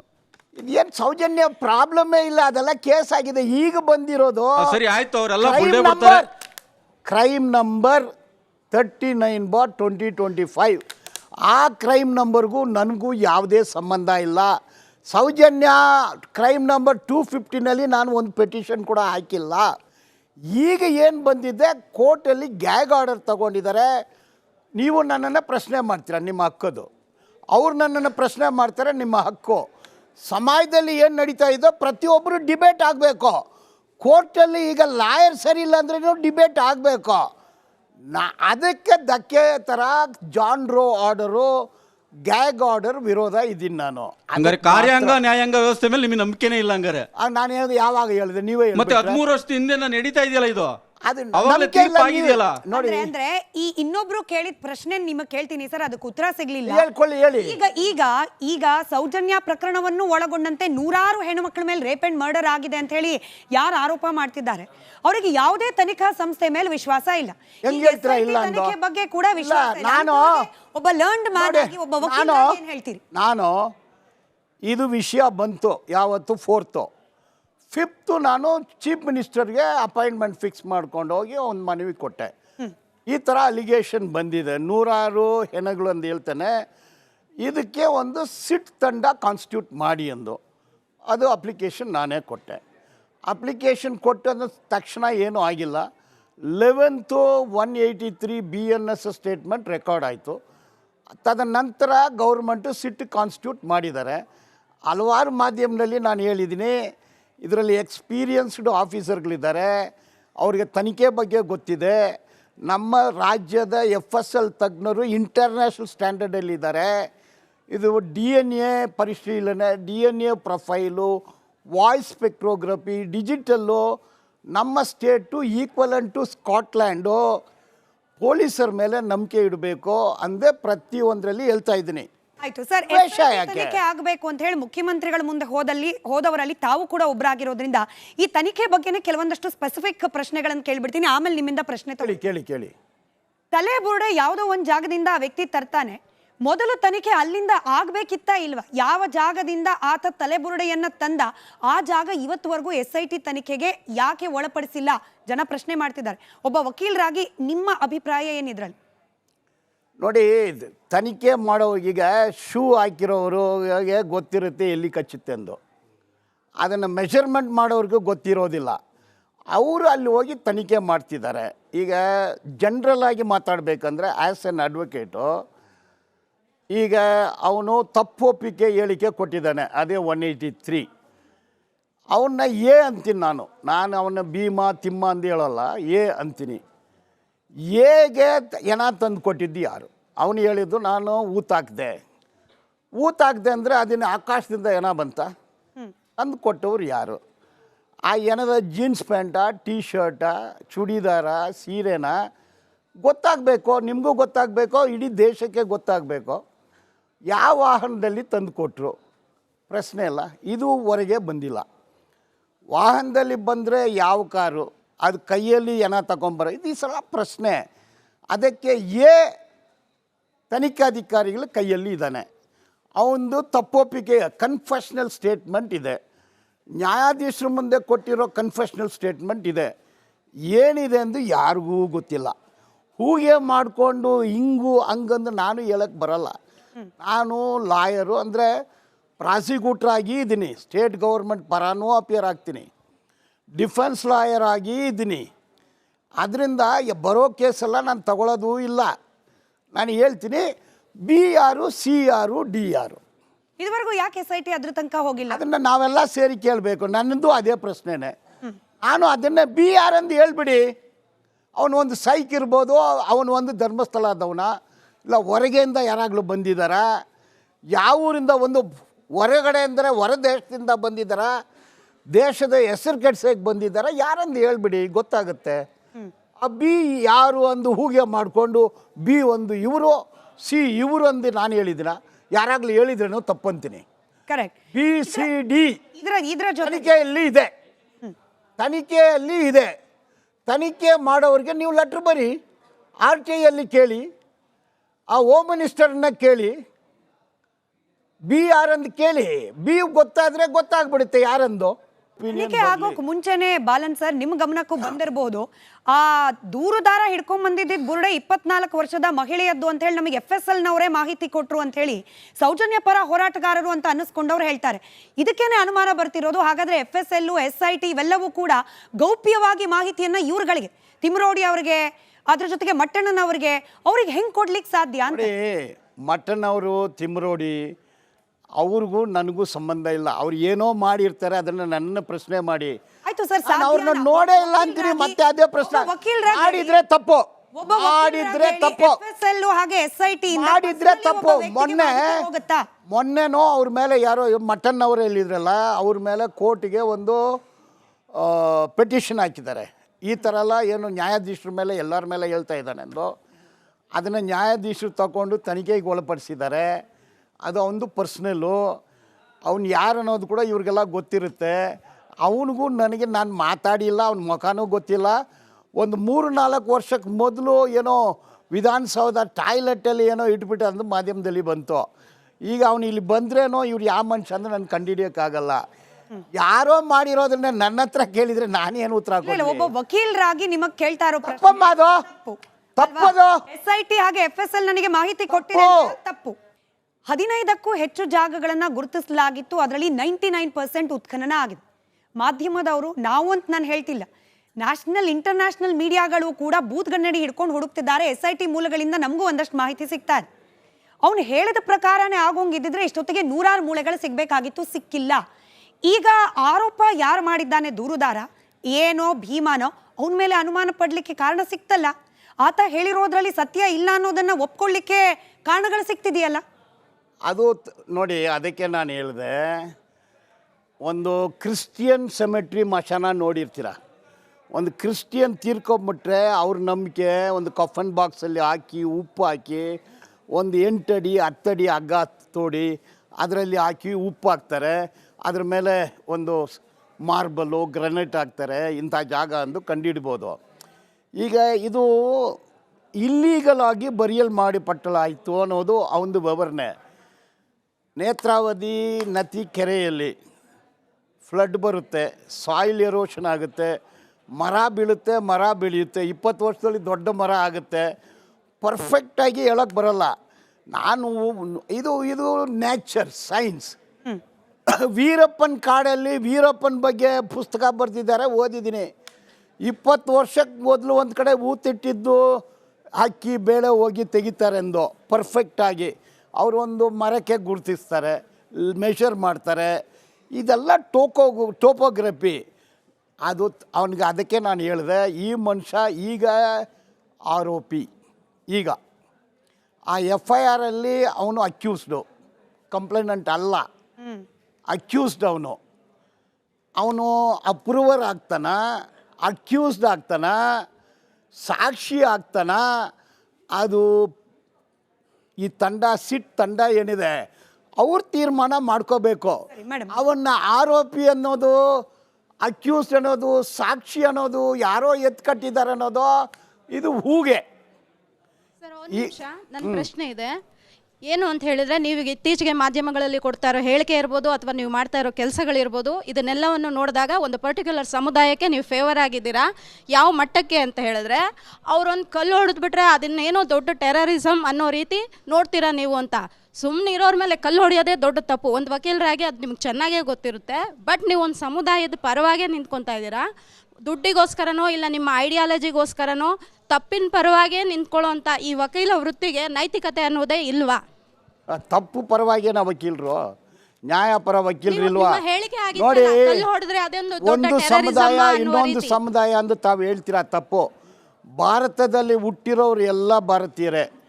ಅವ್ರವ್ರ ನಂಬಿಕೆ ಅವ್ರದ್ದು, ನಿಮ್ಮ ನಂಬಿಕೆ ನಿಮ್ಮದು, ನನ್ನ ನಂಬಿಕೆ ನಮ್ಮದು. ನಾನು ಎತ್ತಿಷ್ಟಂದ್ರೆ ನನ್ನ ದೇಶ ವಿರೋಧಿನ. ಸರ್, ನನ್ನ ಪ್ರಶ್ನೆ, ನಿಮ್ಮಂತ 4 ಬುಲ್ಡೆಗಳು ಸೇರ್ಕೊಂಡು ಒಬ್ಬ ಗೌರವಾನ್ವಿತ ಗೌರವಾನ್ವಿತ ಬುರುಡೆ ಬಗ್ಗೆ 4 ಬುರುಡೆಗಳು ಸೇರ್ಕೊಂಡು, ಬುರುಡೆಗಳನ್ನಂದು ಯಾರನ್ನ ಹೇಳ್ತೀರಾ? ಒಂದ್ ನಿಮಿಷ ಕೇಳಿ ಸರ್. 4 ಬುರುಡೆಗಳು ಸೇರ್ಕೊಂಡು ನನ್ನನ್ನೇ ಹೇಳ್ತೀರಾ? ನನ್ನ ಬಗ್ಗೆ ನಿಮ್ಗೆ ನಾನು ಆನ್ಸರ್ ಕೊಡಲ್ಲ. ನಿಮ್ಗೆ ನಾನು ಆನ್ಸರ್ ಕೊಡಲ್ಲ. ನಾನು ನಿಮ್ಮನ್ನ ತಾವು ಅಂತೀನಿ, ನೀವು ಕೂಡ ಪ್ರತಿಯೊಬ್ಬರನ್ನ ಮರ್ಯಾದೆಯಾಗಿ ಮಾತಾಡ್ತೀನಿ. ಇವ್ರ ಪ್ರಶ್ನೆಗೆ ನಾನು ಆನ್ಸರ್ ಕೊಡಲ್ಲ. ಗೌರವಾನ್ವಿತ ಬುರುಡೆ ಬುರುಡೆ ಅಂದ್ರೆ ಏನು? ವ್ಯಕ್ತಿಯನ್ನಿ ಯಾರಾದ್ರೂ ಆಗ್ಲಿ ಸರ್, ನಿಮ್ಮನ್ನು ಹಂಗೆ ಕರಿಬೋದಾ? ನಾವು ನಿಮ್ಮನ್ನ ಹಂಗೆ ಕರಿಬೋದಾ? ಮೇಡಮ್, ಬುರುಡೆ ಅಂದ್ರೆ ಒಪ್ತೀರಾ? ನಾನು ಆನ್ಸರ್ ಕೊಡಲ್ಲ. ಒಬ್ಬ ವ್ಯಕ್ತಿಯ ವ್ಯಕ್ತಿಯನ್ ಅವ್ರಿಗೆ ನಾನು ಆನ್ಸರ್ ಕೊಡಲ್ಲ. ಆಯ್ತು ಸರ್, ಹೇಳಿ. ವ್ಯಕ್ತಿಯ ಬುರುಡೆ ಬಗ್ಗೆ ಹೆಸರಾಳು ಮಾಡಬೇಕು ಅಂತ ಎತ್ಕೊಂಡು 4 ಬುರುಡೆಗಳು ಒಬ್ಬ ಬುರುಡೆಯನ್ನ ಆಚೆಗೆ ಬಿಡ್ತಾರೆ. ಆ ಬುರುಡೆ ಇನ್ನೊಂದು ಬುರುಡೆನ ಹುಡುಕ್ತೀನಿ ಅಂತ 40 ಜನ ಕಟ್ಕೊಂಡು ಬರುತ್ತೆ. ಆ 40 ಜನ ಬುರುಡೆ ಹುಡುಕಕ್ಕೆ ಬಂದು ಇಲ್ಲಿರೋ ಕರ್ನಾಟಕದ ಬುರುಡೆಗಳನ್ನೆಲ್ಲ ಹಾಳು ಮಾಡಿ ಈಗ ಅವರೇ ಬುರುಡೆ ಚಚ್ಕೊಳ್ಳೋ ಮಟ್ಟಕ್ಕಾಗಿದೆ. ಅದಕ್ಕೆ ನಿಮ್ಮ ಉದಾಹರಣೆ ಕೊಡಿ. ನೀವು ಬುರುಡೆ ಅಂದ್ರೆ ನನ್ನನ್ನು ಹೇಳಿದ ಮೇಲೆ ನಿನ್ಗೆ ಯಾಕೆ ನಾನು ಉತ್ತರ ಕೊಡಬೇಕು? ಕೇಳೋ ಪ್ರಶ್ನೆಯನ್ನ ಸಭ್ಯವಾಗಿ, ನೀವು ನನ್ನ ಮೇಲೆ ಕೋಪ ದ್ವೇಷ ಇಟ್ಕೊಂಡು ಮಾತಾಡಿದ್ರೆ ಹೋಗುತ್ತೆ. ಕರೆಕ್ಟ್, ದ್ವೇಷ ಬೇಡ. ದೇವಮಾನವ ವೀರೇಂದ್ರ ಹೆಗ್ಡೆ ಊತಾಕವನೆ ಸಾಯಿಸಿ ಅವ್ರನ್ನ ಊತಾಕಕ್ಕೆ ಬಿಟ್ಟವ್ರೆ ಅಂತ ಎಲ್ಲ ಹೇಳ್ತಾವ್ರಲ್ಲ, ಹಾಗಾದ್ರೆ ಅವ್ರನ್ನ ವೀರೇಂದ್ರ ಹೆಗ್ಡೆ ಅವ್ರನ್ನ ನಕಲಿ ದೇವಮಾನವ ವೀರೇಂದ್ರ ಹೆಗ್ಡೆ ಅಂತ ಹಿಂಗ್ ಯಾವುದೇ ಸಾಕ್ಷಿ ಇಲ್ದಲೆ ಅವ್ರು ಹೆಂಗ್ ಕರೀತಿದ್ದಾರೆ? ನೀವು ಅವ್ರನ್ನ ಹೋಗಿ ಕೇಳಿ, ನಾನು ಹೇಳಿಲ್ಲ. ಸರ್, ಹೇಳಿರೋನ್ನ ಕೇಳಿ, ನಾನು ಹೇಳಿದ್ನ? ಸರ್ ನಾನು ಪ್ರತಿಯೊಬ್ಬರಿಗೆ ಗೌರವ ಕೊಟ್ಟೆ ಮಾತಾಡ್ತೀನಿ. ನಾನು ಯಾವತ್ತು ಅವರು ವೀರೇಂದ್ರ ಹೆಗ್ಡೆ ಅವರು ಹಿಂಗೆ ಮಾಡಿದ್ರು ಅಂತ ಹೇಳಿದಿನ?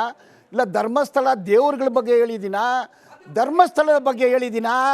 ಧರ್ಮಸ್ಥಳದಲ್ಲಿ ಕೊಲೆ ಆಗಿದ್ದೆ, ಅದಕ್ಕೆ ನ್ಯಾಯ ಬೇಕು ಅಂತ ಕೇಳಿದ್ದೀನಿ. ಪ್ರಾಣಗಳು ಜೀವಗಳು ನ್ಯಾಯ ಕೇಳುತ್ತೆ ಅಂತ ಹೇಳಿದ್ದೀನಿ. ಸರ್, ಒಂದ್ ಸೆಕೆಂಡ್, ನೀವು ಪಬ್ಲಿಕ್ ಪ್ರಾಸಿಕ್ಯೂಟರ್ ಆಗಿನೂ ಕೆಲಸ ಮಾಡಿದೀನಿ ಅಂತ ಹೇಳಿದ್ರಿ. ಹೌದು. ಆದ್ರೆ ಸೌಜನ್ಯ ಕುಟುಂಬದಲ್ಲಿ ಒಬ್ಬ ವ್ಯಕ್ತಿ ವಿಠಲ್ ಗೌಡ ಏನೋ ಅವ್ರದ್ದೊಂದು ರೆಕಾರ್ಡಿಂಗ್ ಆಚೆ ಬರುತ್ತೆ. ನಾವು ಪಬ್ಲಿಕ್ ಪ್ರಾಸಿಕ್ಯೂಟರ್ಗೆ ಎಲ್ಲ ಸೇರಿ 1 ಕೋಟಿ ಖರ್ಚು ಮಾಡಿದ್ದೀವಿ ಸಂತೋಷ್ ರಾವ್ ಬಿಡಿಸ್ಕೊಂಬರೋಕ್ಕೆ, CBI ಅಧಿಕಾರಿಗಳಿಗೂ ನಾವು ಕೋಟ್ಯಾಂತರ ರೂಪಾಯಿ ಖರ್ಚು ಮಾಡಿದ್ದೀವಿ ಅಂತೇಳಿ ಸೌಜನ್ಯ ಕುಟುಂಬದಲ್ಲೇ ಒಬ್ಬ ವಿಠಲ್ ಗೌಡ ಅನ್ನುವಂಥ ಒಂದು ಆಚೆ ಬರುತ್ತೆ ರೆಕಾರ್ಡು. ಅದು ಖರ್ಚು ಮಾಡೋ ಅಂತ ಇದು ಏನಿತ್ತು ಅಂತ ನನ್ನ ಪ್ರಶ್ನೆ ಅಷ್ಟೇ. ಖರ್ಚು ಮಾಡುವ ಅವಶ್ಯಕತೆ ಏನಿತ್ತು? ಪಬ್ಲಿಕ್ ಪ್ರಾಸಿಕ್ಯೂಟರ್ಗೆ ದುಡ್ಡು ಕೊಡೋ ಅಂತ ಅವಶ್ಯಕತೆ ಏನಿತ್ತು? ಪಬ್ಲಿಕ್ ಪ್ರಾಸಿಕ್ಯೂಟ್ರೆ ನಾನು ಆವಾಗಲೇ ಹೇಳಿದೆ, FIR ರಿಜಿಸ್ಟರ್ ಮಾಡಿದ್ದಾನೆ, ಅವನಿಗೆ ಥ್ರೆಟ್ ಬಂದಿದೆ ಎಂದು ಅದಕ್ಕೆ ಚಾರ್ಜ್ ಶೀಟ್ ಹಾಕಿದ್ದಾರೆ. ದುಡ್ಡು ಕೊಡೋದು ತಪ್ಪು, ತಗೊಳ್ಳೋದು ತಪ್ಪು. ಕೊಟ್ಟವರು ಯಾರು? ತಪ್ಪು. ಅವ್ರ ಮೇಲೇನೂ ಕ್ರಮ ಜರುಗಿಸಿ. ತಗೊಳ್ಳೋದು ತಪ್ಪು. ಸರ್ಕಾರ ಸಂಬಳ ಕೊಡ್ತಾರೆ, ಅದನ್ನೇ ತಗೋಬೇಕು. ನೀವು ಹೇಳಿದ್ರಿ, ನಾನು ನಿಮಗೆ ಒಂದು ಗೌರವಾರ್ಥ ಒಂದು ಪ್ರಶ್ನೆಯನ್ನು ಕೇಳ್ತೇನೆ. ನಾನು ಜನಪರ ವಕೀಲ ಅಂತ ಹೇಳಿ, ಜನಪರ ನ್ಯಾಯವಾದಿ ಅಂತೇಳಿ. ಹಾಗೆ ಜನಪರ ನ್ಯಾಯವಾದಿ ಆಗಿದ್ದರು ಇವತ್ತು ಧರ್ಮಸ್ಥಳದಲ್ಲಿ ಅಲ್ಲಿ ಒಬ್ಬರ ವ್ಯಕ್ತಿದಾಗಿರ್ಬೋದು, ಇಬ್ಬರ ವ್ಯಕ್ತಿದಾಗಿರ್ಬೋದು, ಅಲ್ಲಿ ಅಪಪ್ರಚಾರ ನಡೀತಾ ಇಲ್ಲ. ಜಾಗತಿಕ ಮಾನಭಂಗ ಆಗ್ತಾ ಇದೆ, ಅಲ್ಲಿ ಜಾಗತಿಕ ತೇಜೋವಧೆ ಆಗ್ತಾ ಇದೆ ಧರ್ಮಸ್ಥಳದಲ್ಲಿ. ಇವತ್ತು ವೈಫ್ಸಲ್ಲಿ ಹೇಳ್ತಾ ಇದ್ದಾರೆ, ಹೆಣ್ಮಕ್ಳು ಕಣ್ಣೀರು ಹಾಕಿ, ಅವರಿಗೆ ಯಾರೋ ಒಂದು ರಾಂಗ್ ಮೋಟಿವೇಶನ್ ಇದೆಯೋ ಗೊತ್ತಿಲ್ಲ.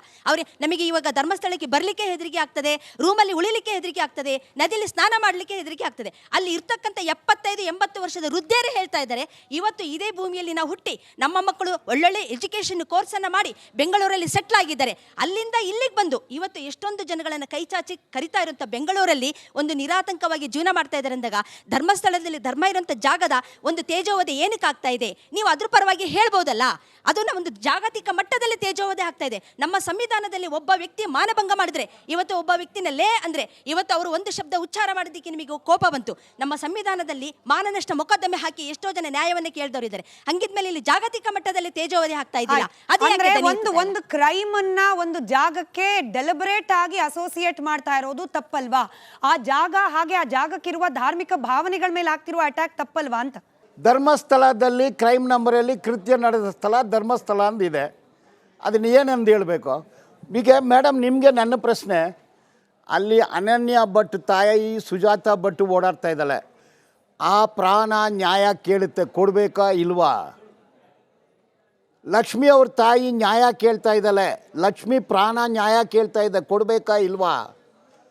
ಪದ್ಮಲತಾ ಆ ಊರು ಧರ್ಮಸ್ಥಳ ಅವಳದು, ಅವಳ ಪ್ರಾಣಕ್ಕೆ ಜೀವಕ್ಕೆ ನ್ಯಾಯ ಕೊಡಿಸ್ಬೇಕಾ ಇಲ್ವಾ?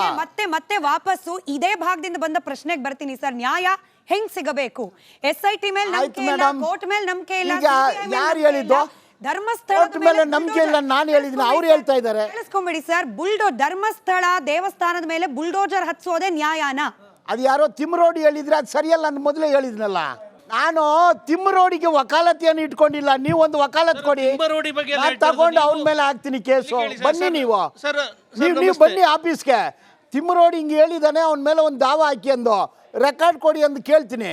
ಹಾಕೋಣ. ಯಾರು ಬಂದಿಲ್ಲ ಅಂದ್ರೆ ಇಲ್ಲಿರುವ ಜನ ಯಾರಾದ್ರೂ ತಿಮ್ಮರೋಡಿ ಅವರ ವಿರುದ್ಧ, ಮಟ್ಟಣ್ಣನವರ ವಿರುದ್ಧ ದೂರ ತಗೊಂಡ್ ಬಂದು ನೀವು ವಕಾಲತ್ ವಹಿಸಿ ಅಂದ್ರೆ ನೀವು ರೆಡಿ ಇದ್ದೀರಾ? ಅದಕ್ಕೆ ಅವ್ರು ನನ್ನ ಫೀಸ್ ಕೊಟ್ಟರೆ ರೆಡಿ ಇದ್ದೀನಿ ಸರ್. ಒಂದು ನಿಮಿಷ ಬೇಡ, ಒಂದು ನಿಮಿಷ ಸರ್. ಈಗಲೇ ಒಂದು ಕಾಫಿ ಕೊಡ್ಸ್ಬಿಡಿ, ಅದು ಅಡ್ವಾನ್ಸ್ ಆಗಿಬಿಡುತ್ತೆ. ಒಬ್ಬ ವ್ಯಕ್ತಿ ಮರಣ ನಂತರ ಅಥವಾ ರೇಪ್ ಆದೋ ಯಾವುದೋ ಒಂದು ಇದರಲ್ಲಿ ಊತಿಡ್ತಾರೆ. ಊತಿಟ್ಟ ನಂತರ ಎಷ್ಟೋ ವರ್ಷಗಳಾದಮೇಲೆ ಒಬ್ಬ ವ್ಯಕ್ತಿ ಒಂದು ಅದನ್ನು ಅನಾಮಿಕ ಬಂದು ಬುರುಡೆನ್ ತಗೊಂಡು ಅದು ಓಪನ್ ಮಾಡಿ ಎತ್ಕೊಂಡ್ಬರೋದು, ಅದು ಅಪರಾಧನಾ? ಅಪರಾಧ ಅಲ್ವಾ? ಅದು ಅಪರಾಧನೇ. ಅಪರಾಧ ತಾನೇ. 201 IPC ಈಗ BNS ವಿಷಯ ಇವನ್ನ ಹಾಕಿ ಹೇಳಿದ ತಕ್ಷಣ ಪೊಲೀಸ್ಗೆ ದೂರು ಕೊಟ್ಟಿರಬೇಕು. 15 ವರ್ಷ ಬಿಟ್ಟು ಬಂದಿದ್ದಾನೆ. ಅದಕ್ಕೆ ನಾನು ಹೇಳಿದೆ, ಅವನು ಆರೋಪಿ ಆಗ್ಬೋದು, ಅಪ್ರೂವರ್ ಆಗ್ಬೋದು, ಸಾಕ್ಷಿದಾರನಾಗ್ಬೋದು. ತನಿಖೆದವರು ನಾನು ಯಾರು ಡಿಸೈಡ್ ಮಾಡೋಕ್ಕೆ? ಅದೇ ರೀತಿ ಅವನು ತಲೆ ಬುರುಡೆ ಎತ್ಕೊಂಬಂದಿದ್ದಾನಲ್ಲ, ಆ ಕೇಸ್ ಕೊಡೋಕೆ ಬಂದರು. ಬಂದಾಗ ನೀವೇನು ಹೇಳ್ತಾ ಇದ್ರಿ? ಈಗ ಕೇಸ್ ಕೊಡೋಕೆ ಬಂದಿದ್ದು ಅದು ಅಫೆನ್ಸ್ ಅಂತೀರಿ. ಅದೇ ಕೇಸನ್ನು ನೀವು CM ಹತ್ರ ಮಾತಾಡಿದೆ ಅಂತ ನೀವೇ ಹೇಳ್ತೀರಾ, ಕರೆಕ್ಟ್ ಅಲ್ವಾ? ಹೌದೌದು. CM ಹತ್ರ ಮಾತಾಡಬೇಕಾದ್ರೆ ನಿಮಗೆ ಫೀಸ್ ಕೊಟ್ಟವ್ರು ಯಾರು? ಆಗ ನಿಮಗೆ ಅಫೆನ್ಸ್ ಅಂತ ಅದು ಗೊತ್ತಾಗ್ಲಿಲ್ವಾ? ನೋಡಿ, ಆಮೇಲೆ ಹೇಳ್ತೀರಾ ನೀವು, ತಿಮ್ಮರೋಡಿ ಅವ್ರು ನಮ್ಗೆ ಸಂಬಂಧ ಇಲ್ಲ, ಗಿರೀಶ್ ಮಟ್ಟಣ್ಣ ನಮ್ಗೆ ಸಂಬಂಧ ಇಲ್ಲ, ನಾವು ನೋಡಲೇ ಇಲ್ಲ. ಓಕೆ, ಥ್ಯಾಂಕ್ಸ್, ನಿಮಗೆ ಸಂಬಂಧ ಇರೋದು ಬೇಡ. ಆದರೆ ನೀವು ಅವ್ರ ಪರವಾಗಿ ಮಾತಾಡ್ತಿದ್ದೀರಲ್ಲ, ಅದು ಸರಿನಾ? ನೋಡಿ, ಇದು ಮಾಧ್ಯಮದಲ್ಲಿ ಬಂತು. ಅಲ್ಲ, ಅದು ಬಿಡಿ, ಮಾಧ್ಯಮದ ಬೇಡ. ಪ್ರಶ್ನೆ ಕೇಳಿದ್ರಲ್ಲ ನೀವು, ಪ್ರಶ್ನೆ ಏನು ಕೇಳಿದ್ರು? ಚೀಫ್ ಮಿನಿಸ್ಟರ್ನ ನೋಡಲಿಕ್ಕೆ ಫೀಸ್ ಕೊಟ್ಟಿದ್ದು ಯಾರು ಅಂತ ಕೇಳಿದ್ರಾ? ನೋಡಿ, ಅದು ಮಾಧ್ಯಮದಲ್ಲಿ ಬಂತು. ದ್ವಾರಕನಾಥ್ ಅವರು ಬ್ಯಾಕ್ವರ್ಡ್ ಕಮಿಷನ್ ಚೇರ್ಮನ್ ಅವರು, ಮತ್ತು ನರಸಿಂಹಮೂರ್ತಿಗಳಂದು ಒಬ್ರು ಇದ್ದಾರೆ, ವೇದಮೂರ್ತಿ, ಇವರೆಲ್ಲ ಸೇರಿಕೊಂಡು ನಾವೇ ಡಿಸ್ಕಷನ್ ಮಾಡಿದ್ವಿ. ಈ ಥರ ಬಂದಿದೆ, ಇದು ಏನೋ ಇಷ್ಟೊಂದು ಬುರುಡೆ ಅಂತಾರೆ, ಇದು ಅಂತಾರೆ. ಒಂದು ಸಿಟ್ ಕಾನ್ಸ್ಟಿಟ್ಯೂಟ್ ಆಗಿ ಮಾತಾಡಿದ್ವಿ. ಆವತ್ತು ನನಗೆ ಬ್ಯುಸಿ ಶೆಡ್ಯೂಲ್ ಇತ್ತು. ನಾನು ಹೈಕೋರ್ಟ್ ಕೆಲಸ ಬಿಟ್ಬಿಟ್ಟು ಮಧ್ಯಾಹ್ನ ಊಟನೂ ಮಾಡಿಲ್ಲ. ಅಲ್ಲಿ ಎಲ್ಲಿ ಸೇರಿದ್ದು? ಗೆಸ್ಟ್ ಹೌಸಲ್ಲಿ ಸೇರಿ ಮುಖ್ಯಮಂತ್ರಿ ಮನೆಗೆ ಹೋಗಿ ಅದನ್ನು ಟೈಪ್ ಮಾಡಿದ್ದು ನಾನು ನಮ್ಮ ಆಫೀಸಲ್ಲೇ. ಅದಕ್ಕೆ ಒಂದು ಪೇಪರ್ ಎಷ್ಟಾಗುತ್ತೆ? ಒಂದು 5 ರೂಪಾಯಿ ಆಗಿರುತ್ತೆ. ಅಲ್ಲಿಂದ ನನ್ನ ಕಾರಲ್ಲಿ ಹೋಗಿ ಬಂದಿದ್ದಕ್ಕೂ ಒಂದು 2 ಲೀಟ್ರ್ ಪೆಟ್ರೋಲ್ ಖರ್ಚಾಗಿರುತ್ತೆ. ಇದು ಪೂರ್ತಿ ನಂದೇ. ಇದಕ್ಕೂ ನಾನು ಫೀಸ್ ತೊಗೊಂಡ್ರೆ ನನ್ನ ಹತ್ರ ಕನ್ಸಲ್ಟೇಷನ್ಗೆ ಯಾರು ಬಂದ್ರೇನೋ ತೊಗೊಳ್ಳಲ್ಲ. ಇದುವರೆಗೆ ನಾನು ಕನ್ಸಲ್ಟೇಷನ್ ಫೀಸ್ ತೊಗೊಂಡಿಲ್ಲ, ರೀಡಿಂಗ್ ಫೀಸ್ ತೊಗೊಳೋದಿಲ್ಲ, ಲೇಬರ್ ಇಶ್ಯೂದಲ್ಲಿ ಯಾರ ಹತ್ರನೂ ತಗೋದಿಲ್ಲ. ನನ್ನ ಬಗ್ಗೆ ನಾನೇ ಯಾಕೆ, ನೀವು ಬೇರೆಯವ್ರನ್ನ ವಿಚಾರಣೆ, ನಾನು ದುಡ್ಡು ಮಾಡ್ಕೊಂಡಿಲ್ಲ. ತಿಮ್ರೋಡಿ ಬಗ್ಗೆ ಬಂದ್ರೆ ಮಾತ್ರ ಫೀಸ್ ತಗೊಳ್ತೀರಾ? ಯಾವುದಕ್ಕೆ? ತಿಮ್ರೋಡಿ ಅವ್ರ ಮೇಲೆ ಕೊಡ್ಬೇಕಾದ್ರೆ ನೀವು ಕೇಸ್ ಕೊಟ್ಟರೆ ಫೀಸ್ ತಗೊಳ್ತೀನಿ. ಮತ್ತೆ ಇದೇ ರೀತಿ ಅಲ್ಲ ನಿಮ್ದೆ ನನ್ನ ಚಾಯ್ಸ್ ಅದು. ಇಲ್ಲ, ಇವರೇ ಕೇಳಿದ ಇನ್ನೊಂದು ಪ್ರಶ್ನೆ ಭಾಗ ಸರ್. ಈಗ ನೀವೇ ಹೇಳ್ದಾಗೆ ಒಂದು ತಲೆಬುರುಡೆ ಇಟ್ಕೊಂಡು ಬಂದವನು ಕೂಡ ಆರೋಪಿ ಆಗ್ತಾನೆ ಅಂತ ಗೊತ್ತಿದ್ದು ಕೂಡ ನೀವು ಇದಕ್ಕೆ SIT ಆಗಬೇಕು ಅಂತ ಯಾಕೆ ಕೇಳಿದ್ರಿ ಅಂತ? ಅದನ್ನು ತಪ್ಪು ತಪ್ಪೇ, ಇದನ್ನು ತನಿಖೆ ಮಾಡಬೇಕು. ಈಗ ಯಾವನೋ ಒಬ್ಬ ಬಂದುಬಿಟ್ಟು 100 ಬುರುಡೆ 100 ಹೆಣಗಳು, ಅದರಲ್ಲಿ ಪೇಪರಲ್ಲಿ ಬಂದಿದೆ ನೋಡಿ, ಅದರಲ್ಲಿ FIR ಇಲ್ಲಿದ್ದು 15 ವಯಸ್ಸು ಹುಡುಗಿ, ಸ್ಕೂಲ್ ಹೋಗುವ ಹುಡುಗಿ, 12 ವಯಸ್ಸು ಹುಡುಗಿ, ಸ್ಕೂಲ್ ಡ್ರೆಸ್ಸಲ್ಲಿದ್ಲು. ಇದು ಸುಳ್ಳು ಹೇಳ್ತಾನೆ ನಿಜ ಹೇಳ್ತಾನೆ ತನಿಖೆ ಆಗಬೇಕು. ತನಿಖೆನೇ ಇಲ್ಲದೆ ಇಲ್ಲಿ ಒಂದು ಶವ ನೋಡಿದೆ ಅಂತ ಯಾರೋ ಹೇಳ್ತಾರೆ. ತನಿಖೆ ಆಗಬೇಕು. ನಾನು ಕೇಳಿದ್ದೆಲ್ಲ ತನಿಖೆ ಮಾಡಿ ತಪ್ಪು ಮಾಡಿದರೆ ಅವನ ಮೇಲೆ ಆ್ಯಕ್ಷನ್ ತಗೊಳ್ಳಿ, ಜೈಲಿಗೆ ಕಳಿಸಿ. ನಿಜ ಇದ್ದರೆ BR CR DR ಸುಳ್ಳು ಹೇಳ್ಬೋದು. ಸರಿ, ಈಗ ಏನಾಗುತ್ತೆ ಮೇಡಮ್, ಈಗ ಒಬ್ಬ ಕಲ್ಲನ್ನು ಹಿಡಿದು ಬಿಡ್ತಾರೆ, ಚೈನ್ ಸ್ನ್ಯಾಚರು. ಅವನು ಏನು ಮಾಡ್ತಾನೆ ಅಂದರೆ ಸೇಟುಗಳೆಲ್ಲ ತೋರಿಸ್ಬಿಡ, ಈ ಸೇಟು ಆ ಸೇಟು ಅಂತ ಹೇಳ್ಬಿಡ್ತಾನೆ. ಕೊಟ್ಟೇ ಇರೋದಿಲ್ಲ, ಅವ್ರ ಚಿನ್ನಗಳು ತಗೊಂಡು ಹೋಗ್ತಾರೆ. ಇದನ್ನೂ ಇರ್ಬೋದು, ದ್ವೇಷನೂ ಇರ್ಬೋದು, ಏನೇ ಇರಲಿ ನಮ್ಮ ವ್ಯವಸ್ಥೆಯಲ್ಲಿ ಪೊಲೀಸು IPS ಆಫೀಸರ್, ಸಿಟ್ ಅಂದರೆ IPS ಆಫೀಸರು, ಇಲ್ಲಾಂದರೆ ಸಬ್ ಇನ್ಸ್ಪೆಕ್ಟ್ರು. ಯಾರ್ದು ತಪ್ಪಂದು ತನಿಖೆ ಮಾಡಿ ಹೇಳಿ. ಈಗ ತನಿಖೆ ಮಾಡ್ತಾ ಇದ್ದಾರೆ. ಯಾರಾದರೂ ಬಂದು ಎಲ್ಲಾದರೂ ಊತಿದ್ದೀರಾ ಅಂದರೆ ನೀವು ಮತ್ತೇನೋ CM ಕೊಟ್ಟು ಅದು ತೆಗಿಸ್ತೀರಾ? ಇದು ಸ್ಪೆಕ್ಯುಲೇಟಿವ್ ಕ್ವಶನ್ನು. ಇದು ಬೇರೆ ಕೆಲಸ ಅಲ್ವಾ? ನನ್ನ ಕೆಲಸ ಲಾಯರ್ ಕೆಲಸ.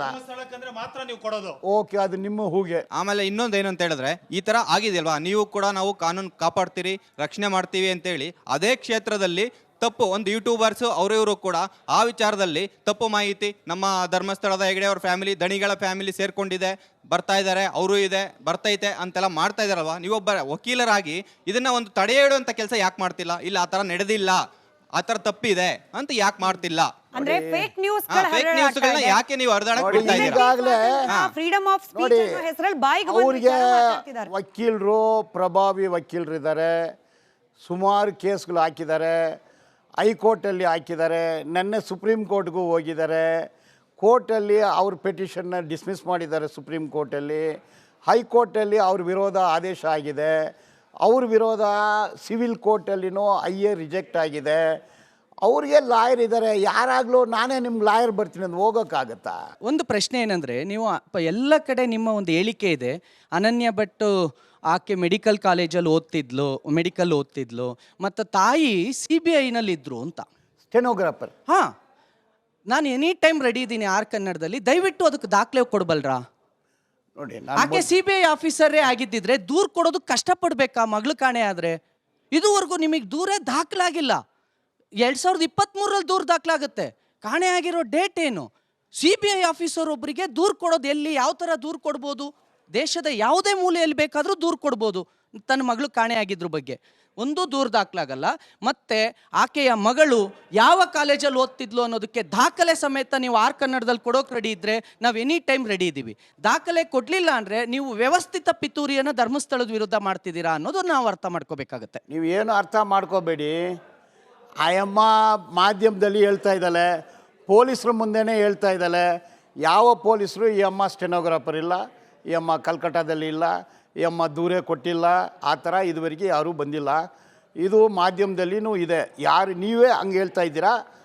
ಕೋರ್ಟಲ್ಲಿ ಒಂದು ಲಾಯರ್ ಹೇಳಿದರು, ಅವ್ರು ನೋಡಿ ಇಂಗ್ಲೀಷ್ ಹೆಂಗಿದೆ, ಆ ಅಮ್ಮ ಸ್ಟೆನೋಗ್ರಾಫರ್ ಹೆಂಗು ಅಂದಕ್ಕೆ ಪ್ರಶ್ನೆ ಮಾಡಿದ್ದಾರೆ.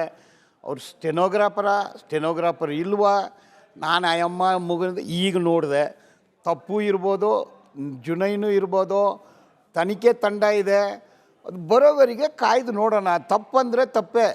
ಬಟ್ ನೀವು ಹೇಳಿಕೆ ಕೊಟ್ಟಿದ್ದೀರಾ, ಜನರ ದಿಕ್ಕನ್ನ ನೀವು ತಪ್ಪಿಸ್ತಿದ್ದೀರಾ ಅಂತ. ಮತ್ತೆ ಇನ್ನೊಂದು ನೀವು ಅತ್ಯಾಚಾರದ ನೀವು ಏನೇನೋ ಹೇಳ್ತೀರಾ. ನೀವು ಕಡಿಮೆ, ನೀವು ದಿನನಿತ್ಯ ಯೂಟ್ಯೂಬಲ್ಲಿ ಇದ್ದೀರಾ. ಅನನ್ಯ ಭಟ್ ಇದಾರಲ್ವಾ, ಅವರು CBI ಆಫೀಸರ್ ಆದಮೇಲೆ ಅಲ್ಲಿ ಧರ್ಮಸ್ಥಳದಲ್ಲಿ ಹೊಡೆದು ಬಿಟ್ರು, ಇಲ್ಲಿ ಬೆಂಗಳೂರಲ್ಲಿ ಬಂದು ಎಲ್ಲೋ ಹಾಸ್ಪಿಟ್ಲಲ್ಲಿ ಇದ್ರು. ಆಮೇಲೆ ಆದರೂ ಅವರು SP ಲೆವೆಲಲ್ಲಿ ಯಾಕೆ ಕಂಪ್ಲೇಂಟ್ ಕೊಟ್ಟಿದ್ದಾರೆ ಅಥವಾ ಕೊಟ್ಟಿದ್ರೆ ನಿಮ್ಮ ಹತ್ರ ದಾಖಲೆ ಕೊಟ್ಟಿದ್ದಾರಾ? ನೋಡಿ, ಅನನ್ಯ ಭಟ್ಟು ಅವ್ರ ತಾಯಿ ಇವತ್ತು ಮಾಧ್ಯಮದಲ್ಲಿ ಇದ್ದಾರೆ. ಗೂಗಲ್ ಮಾಡಿದರೆ ಈಗ ಸುಜಾತ ಭಟ್ ಅಂದ್ರೆ ಬರುತ್ತೆ, ಮಾಧ್ಯಮದಲ್ಲಿ ಹೇಳ್ತಾರೆ. ಪ್ರತಿಯೊಂದು ಡಾಕ್ಯುಮೆಂಟ್ ಹುಡ್ಕೊಂಡೆ ನಾನೇನು ಹೋಗಿ ನೋಡಿಲ್ಲ. ಅಮ್ಮ ಆಫೀಸರ್ ಅಲ್ಲ, ಸ್ಟೆನ್ನೋ ಆಫೀಸಲ್ಲಿ ಕೆಲಸ ಮಾಡುವ ಒಂದು ಮಹಿಳೆ, ಆಯಿತಾ. ಅವಳು ಅನನ್ಯ ಭಟ್ಟು ಭಾರತೀಯರು, ಹಿಂದೂಗೆ ತೊಂದರೆ ಆಗಿದೆ, ಹಿಂದೂಗೆ ನ್ಯಾಯ ಸಿಗಬೇಕು, ಅದರಲ್ಲಿ ನಿಮ್ಗೇನು ಭಿನ್ನಾಭಿಪ್ರಾಯ ಇದೆ? ಕೇಳಿದ್ರಲ್ಲ, ಈ ಘಟನೆಯಿಂದ ನನಗೇನು ಲಾಭ ಆಗಬೇಕು ಅಂತ. ನೀವು NCHRO ಅಲ್ಲಿ ಮೆಂಬರ್ ಆಗಿರ್ತೀರಾ, national confederation woman rights. Member ಅಲ್ಲ, ಪ್ರೆಸಿಡೆಂಟ್ ಆಗಿದ್ರೆ. ಓಕೆ, ಅದು ಬಂದ್ಬಿಟ್ಟು PFI ನ ಒಂದು ಅಂಗಸಂಸ್ಥೆ. ಇಲ್ಲ, PFI ನ ಒಂದು ಅಂಗಸಂಸ್ಥೆ ಇಲ್ಲ ಅಂತ ನಿಮ್ಮ ವಾದ, ಹೌದು ಅಂತ ನಾನು. ಓಕೆನಾ? PFI ಬಂದ್ಬಿಟ್ಟು SDPI ಉಗ್ರ ಸಂಘಟನೆ ಇವಾಗ ನಿಷೇಧಿತ ಯಾವ್ದು ಆಗಿದೆಯೋ ಅದಕ್ಕೆ ಹೊಂದ್ಕೊಂಡಿರೋ ಅದು ಒಂದು ಅದರ ಒಂದು ಅಂಗಸಂಸ್ಥೆ. ಇಲ್ಲ, ಅದು ಉಗ್ರಗಾಮಿ ಸಂಘಟನೆ ಎಂದು ತೀರ್ಪು ಆಗಿಲ್ಲ. ಅದೊಂದು ಇಲ್ಲ, ಎರಡು ನಿಮ್ದು ರಾಂಗ್ ಆಗಿ ಹೇಳ್ತೀರಾ, ಎರಡು ರಾಂಗ್ ಆಗಿ ಹೇಳ್ತೀರಾ. ಅನ್ಲಾಫುಲ್ ಅಸೋಸಿಯೇಷನ್ ಅಂತ ಆಯ್ತು, ಟೆರರಿಸ್ಟ್ ಅಸೋಸಿಯೇಷನ್ ಅಂತ ಆಗಿಲ್ಲ. ನೀವು ಕರೆಕ್ಟ್ ಆಗಿ ಪ್ರಶ್ನೆ ಮಾಡಿ. ಈಗ PFI ಬ್ಯಾನ್ ಆಗಿದೆ, ಹೌದು. SDPI ಇನ್ನೂ ಇದೆ, ಪೊಲಿಟಿಕಲ್ ಟೆರರಿಸ್ಟ್ ಆರ್ಗನೈಸೇಷನ್ ಅಂತ ಅಲ್ಲ.